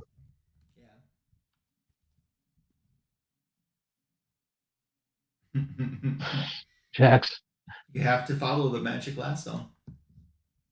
I love Jackson's videos because he's always dropping promos of like old shows Yep. that brings back like so many memories. And Yep. some of the shows that he drops promos of, like I've never seen, and I like look them up Mm-hmm.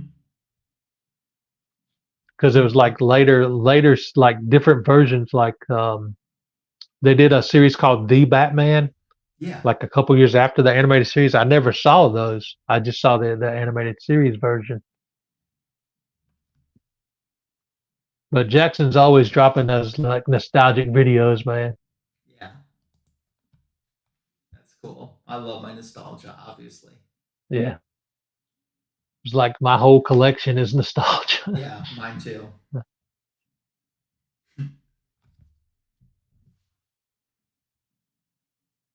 Man, just thinking back to like so many of those like just comic related TV shows, like I can't remember if it was Tubi or Freevee, but one of those had like the old reruns of the Superboy series. Oh yeah. I Yeah, used I to can't watch remember which one that. it was, but I haven't seen that in a I minute. tried to rewatch some of those. It was so Not bad, but biblical. I couldn't stop watching. Well, that's like the old Shazam TV show, Yeah, Captain Marvel. I mean, it's bad. It's really bad, but it's so bad it's good.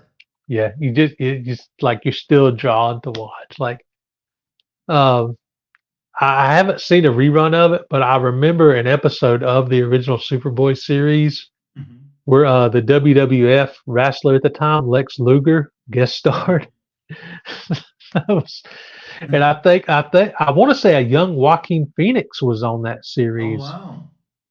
and played played like a alternate version of Superboy or something, or he Interesting. had Superboy's powers for that episode, or something crazy Something like like that. that. Yeah. Yeah, Yeah. I used to watch that show. it's like so crazy, like to go back and see those and see like some people that ended up becoming big stars and like early cameos when at the Yeah. time you didn't know who they were. That was an early Like sit. Oh, go ahead. off topic, well, kind of on topic. You know Evangeline Lilly from Lost. Yeah. Did you know she had a non-speaking guest role on an episode of Smallville in the early season? No, no idea. She just there's an episode where I believe his name was Whitney. Yep. He Whitney fell in Fordman. with these guys that had like these kryptonite tattoos that gave them I powers where remember they could that. walk Yeah. through walls and stuff. Yeah. There was one scene that I didn't notice until I rewatched it years later after watching Lost. But there's one scene where one of them is in a bar and Evangeline Lilly walks up, takes a bite of lime, a shot, and then like Frenches the dude and walks away. Nice. And I didn't, originally watching it, didn't know who she was. And then Yeah. years later, Lost. And then I'll go back and watch reruns of Smallville. And I was like, that's Kate from Lost. Yep. So let me tell you a quick Evangeline Lilly story. Okay. At the time that Lost was going on, she was supposed to come to Chicago Wizard World. And I was so Oh, yeah. excited because I was going and I was going to meet her. Now, back then, that was a lot different. It's not like it is now, where you just pay, you go up and you pay, and you're guaranteed to meet whoever you want because you have the money for it. Back then, like the first 250 people in line or something could meet the celebrity for free, get an autograph and a picture with them. Well, I was excited. I was going to meet Evangeline Lilly. Well, for whatever reason, she had to cancel. Uh, And I wrote her a fan letter and sent it to the Lost mailing or where the filming address. And she wrote me back. oh, that's awesome, dude. And she said, she sent me an autograph picture and she said, "Oh, Ryan, and she called it, instead of Wizard World, she called it World Wizard. She said, "Oh, Ryan, I'm so sorry I had to cancel on World Wizard. They changed the filming times for me and Lost, and that's why I couldn't make it there. But I wanted to make sure you still got an autograph photo. Hope to meet you in person someday." Oh, that's so cool, dude. Yeah. I know I loved her character. Like I was a huge fan of the show Lost. I loved her character. 4, 8, 15, 16, 23, 42. The numbers are bad, man. Hurley was probably my favorite character on the whole show, though. But Yeah. I loved Evangeline Lilly Yeah. as Kate. Yeah. Such a good show. I know John Comics with Kids would agree. That's one of Yes, he his would. favorites. Mm-hmm. But Glitter and Duct Tape Crystal. has a question. Yeah. Do you collect anything else besides comics or have any other hobbies? Yeah. So I'm an autograph collector. And I mean, even outside of comic books, I love any type of autograph. I have a lot of CDs where the insert case is signed by the artist because I was in radio Oh, for a sweet. very long time. And I'm a big country music fan. I like all types of music, but I like country a lot. I'm really drawn to the female vocalists. I enjoy history. And like, I like to, when there's a subject I'm interested in, regardless of how big or how small the subject is, I want to learn every single minute detail about Yeah. that I can. So sometimes I'll go down just a rabbit hole. Like I'll pick some historical topic, and it could be anything from Lincoln's assassination to the plane crash that killed Reba McEntire's band. Yeah. And I'll just like for weeks I will just watch every single thing I can on that. And let's see. I like to travel. I like photography and collecting wise. Besides collecting all these things, collecting. I used to have a big TV show and DVD collection, or Blu-ray and TV show collection. Collect comic books, collect CDs and music, collect autographs. I really enjoy collecting compliments.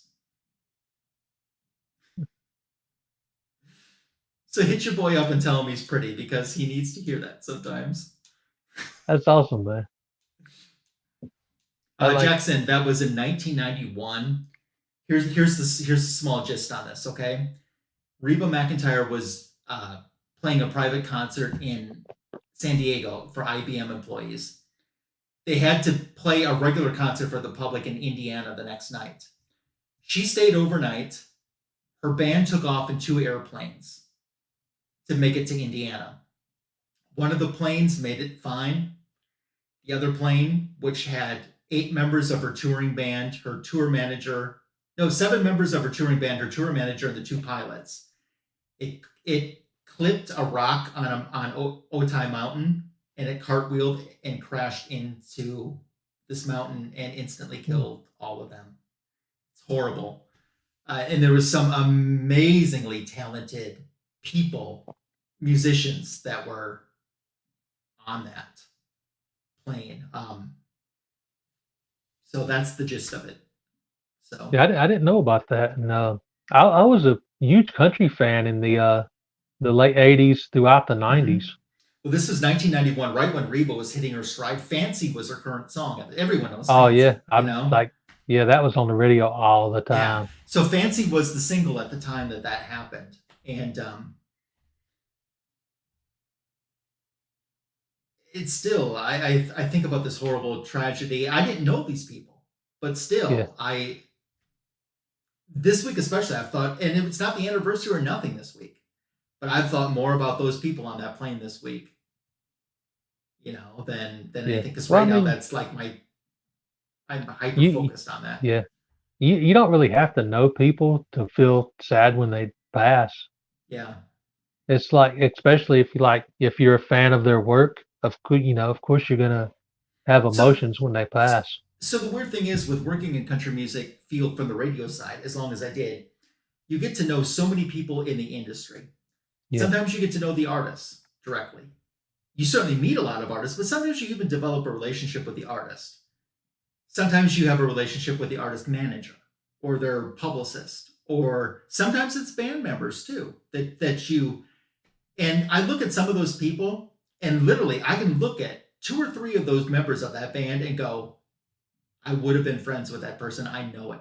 I know I would have been friends yeah, with that person. I can just tell. So it's like I mourn a loss that I never had. yeah, yeah. It's like, I'm a huge wrestling fan. I have been since I was 11 Mm-hmm. years old and still today. And like, when wrestlers pass away that I've like grew up watching and loved, it always kind of hits like, Roddy Piper was one of my favorite legends, and when he passed away, it just, even though you don't know him personally, it still hits because you've like watched their whole careers. Yeah.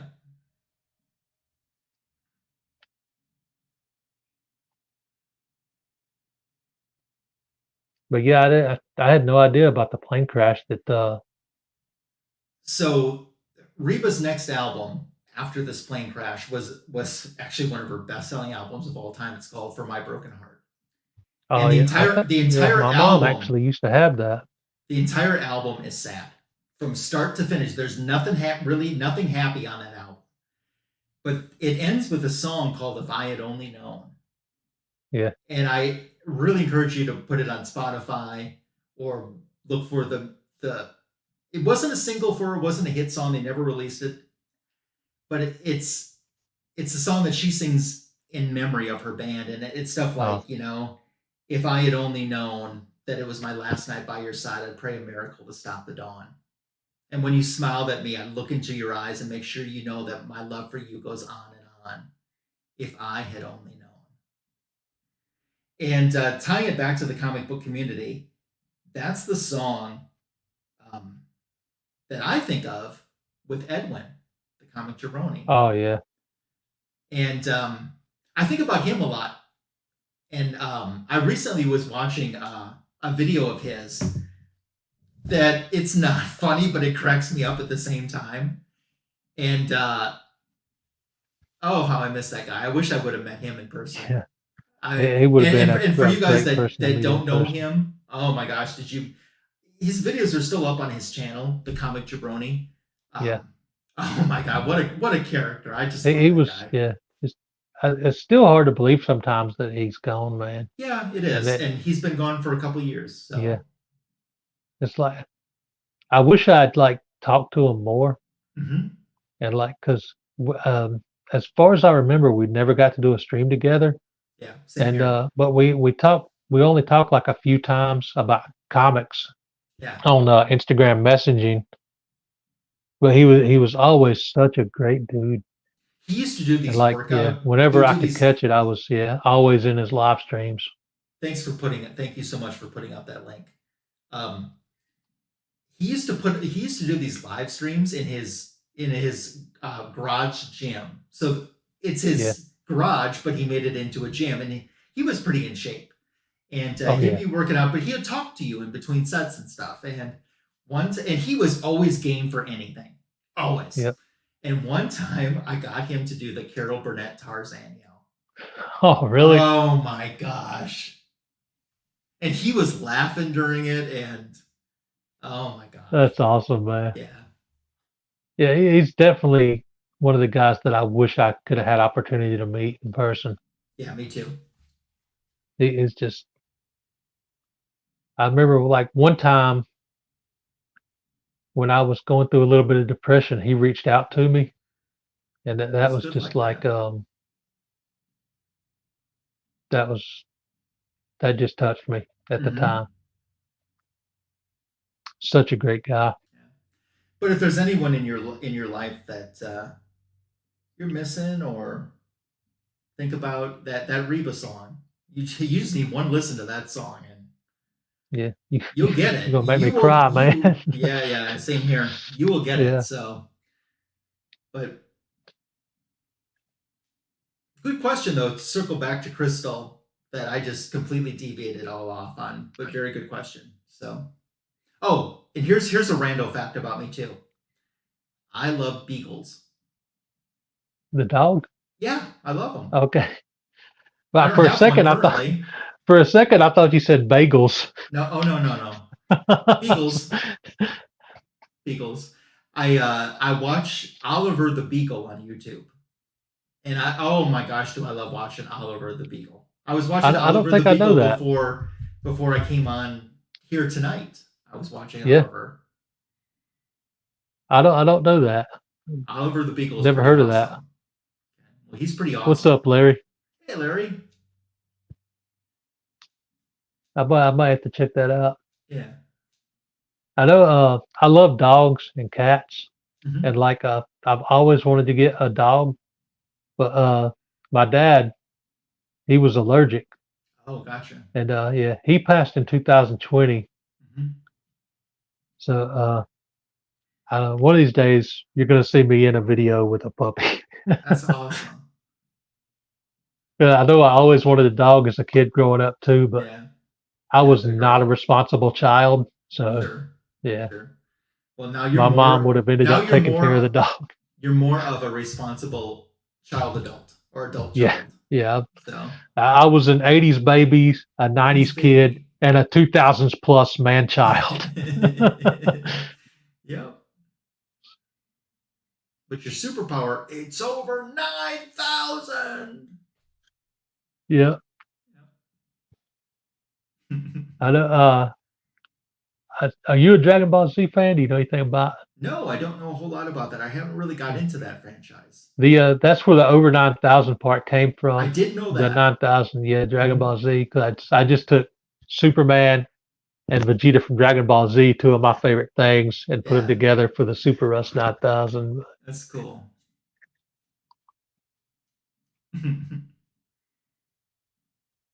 I That's good. floundered for a long time with different names on the channel before I finally settled on that one. Oh, you're super slim, Russ 9,000. Getting there, getting there. Getting there. Yeah, you're doing really Actually, good. yeah, Good for you. actually weighed in at 208 this morning, That's wonderful. and back in February I was 277. That's Yeah, amazing. Good for you. and a couple years before that, 2019, I was about 320. Look at what you've done. So That's yeah, awesome. so to be 208 now, it's like I'm in the best shape of my because I was always a big kid. Sure. Like I haven't been 208 since I was a teenager probably. Well, good for So you. this is That's like amazing. this is the Congratulations. least I've weighed in my adult life. So Yeah. I'm definitely like in the best shape of my life, but I still got a ways to go. I want to get down into the 190s. That's okay too, but just remember, even what you've done now is an accomplishment and an Oh yeah, inspiration yeah. for Because people. to come from pushing 280 Mhm. down to like 208, Good for you. it's like So, are you cause working out? Are you eating better? Both? Neither? yeah, I've made a lot of changes. It's like when I first started losing weight, I didn't really realize it at first because Hmm. it was before I started trying. Sure. I was getting close to 300 again, Hmm.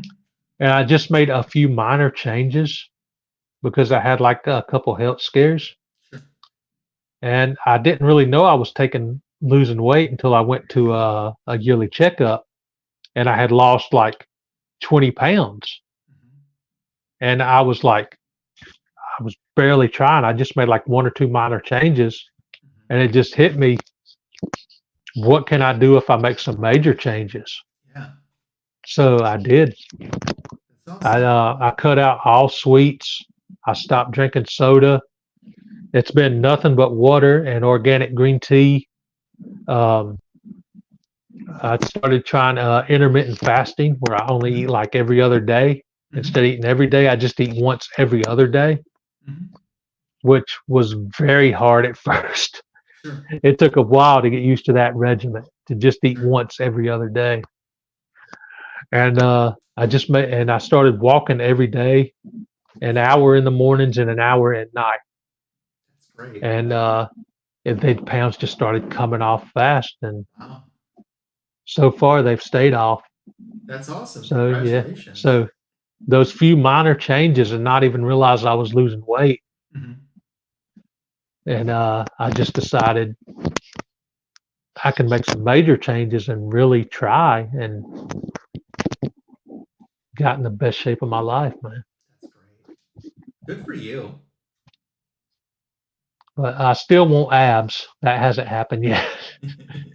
Never had those in my life. Yeah, yeah. I have a If worse friend. comes to worse, I'll just get skinnier and have some tattooed on. Oh, there you go. Yeah, One of my friends has got those abs so good that you could like grate cheese on them. really, Yeah, I'm so jealous. man. It's like the only time I can say I've had abs Hmm. is when I bought this Halloween Oh Batman costume yeah, that had it's them got built some in. built in. This $40 Halloween City costume. Nice, nice. Just randomly pull that out of nowhere. I love that. That's awesome. Well, it's Batman Day, Yeah. Oh, and that's it's true. I didn't even think about that. Yeah. and it's Batter Day. Yeah. Yeah, But this year, now that I've lost so much weight, I got to get me a Superman costume. sure. I've got to. Yeah, do it. So you might in Halloween, you might see a random video of me just popping I love up. that. I think you got to have a Superman costume on, and then we got to get JP to get his Nightwing hair back on, and you two do a Oh stream yeah, together. I I remember love that that. Nightwing Harry that he Yeah, wears. that Yeah, was he awesome. calls himself Budget Wing. The ultimate goal would be to have a custom made Superman suit with the Super Rus logo instead of the S. Oh yeah, yeah, yeah, I would yeah. love to be able to do that one day and go to like a con or something and cosplay. Let me find his name. There's a cosplayer that I follow on Instagram. He doesn't live in the United States, but he's a Superman one. Oh yeah. He is so good. Let me see. I know I've always been scared to try cosplay because I was so big and the costumes, were like tight. Uh-huh. Is But like, he's yeah, Clark dot Kent 58. on Instagram. Yep. Okay, Clark I'll look dot that Kent up. 58. Yeah. He's really good.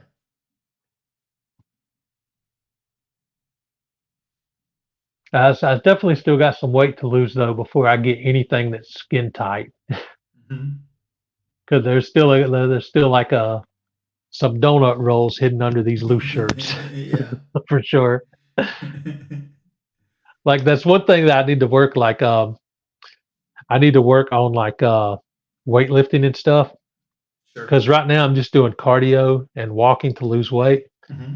I can't do much in the way of weightlifting because I used to do construction work Hmm. and I've always had bad eyesight. And construction work and bad eyesight doesn't mix. So I've had some pretty like bad injuries through that. Sure. Yeah. Yeah. Yeah. And sometimes this right shoulder will still like dislocate on its own Oh, with no gotcha. weight on it. So with weightlifting, I have to like really, really be careful. Yeah. But as far as like sit ups and doing stuff to work on my abs, I can do that. But heavy weights, I can't do because of my shoulder and back. Sure. So I have to do like lighter. So it's going to take longer to build muscle. Like I have these like 15-pound dumbbells, Hmm. and that kind of still pushes it with this shoulder Sure. because that thing is known to pop out sometimes. Like carrying a bag of groceries, that shoulder will slip out of joint, Gotcha. and I'll have to Yeah. pop it back in, which sucks. So like actually like building biceps is going to take a long time. Look what Werewolf said. Miracles can happen. I just got my wife out of bed before 11 a.m. on a Sunday. Oh, Yeah. that's right. Werewolf's in Australia. It's already Sunday for him. Yeah. We're not even on the same day with him. Yeah, I forget. And I stream with Simon all the time, and I still forget that he's a day ahead of me. Yeah. Yeah. It's like sometimes I'm oblivious to time zones.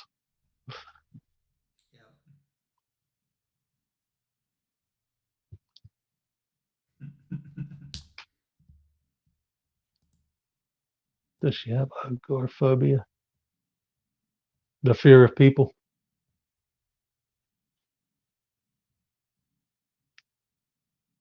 No ice was involved. I've never been much of a morning person myself. Yeah, me I've neither. always I like struggled prefer with insomnia and sleeping at night. I prefer to get up at the crack of noon. Yeah, like the only time I'm up to see a sunrise is if I haven't gone to bed yet, I see. Gotcha. which happens more than I would like. Sure. This has been fun tonight. Oh yeah, it's been a great time, man. Thank I you again really for appreciate you asking me. coming on the show. Oh, of course. I had a great time. Yeah, So I guess I should wrap it up because it's been over 3 hours. yeah, we just been chatting. But Yeah, I break the record now? Am I out of the four shows the longest show now? Because I know I was watching the other almost. night Yeah, almost. almost.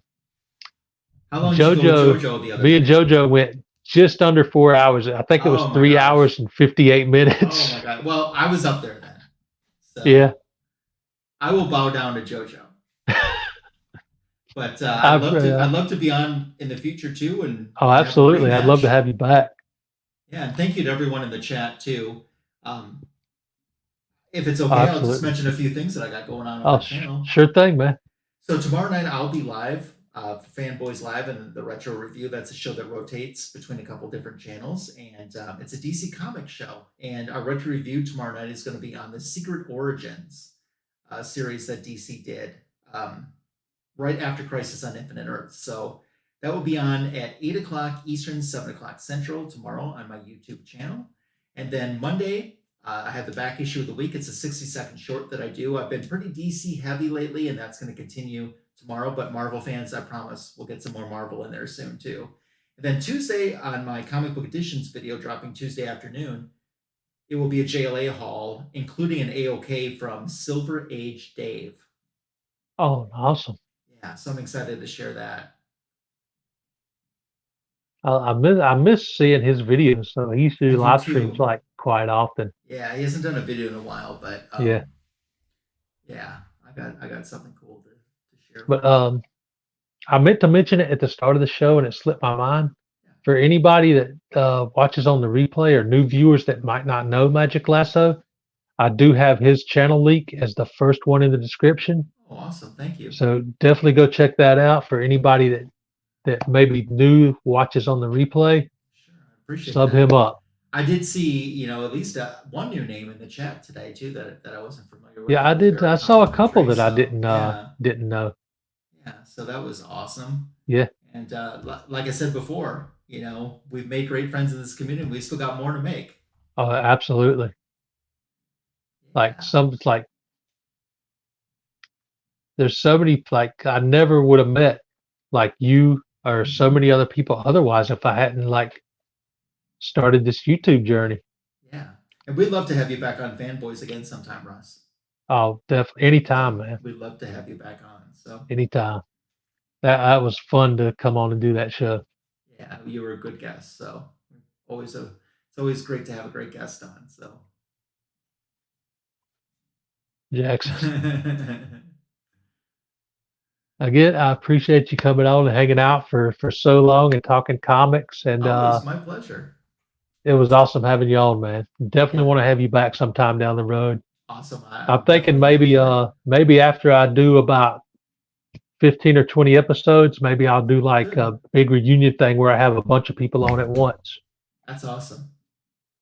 I'd But love to be part of it. So, but I'll tell you one thing: if you ever get that Comic Head 84 on here, at least let me pop in at the end or something, just so I can say I've been on a stream with the guy, oh, because I absolutely. want to be on a stream with Kenny.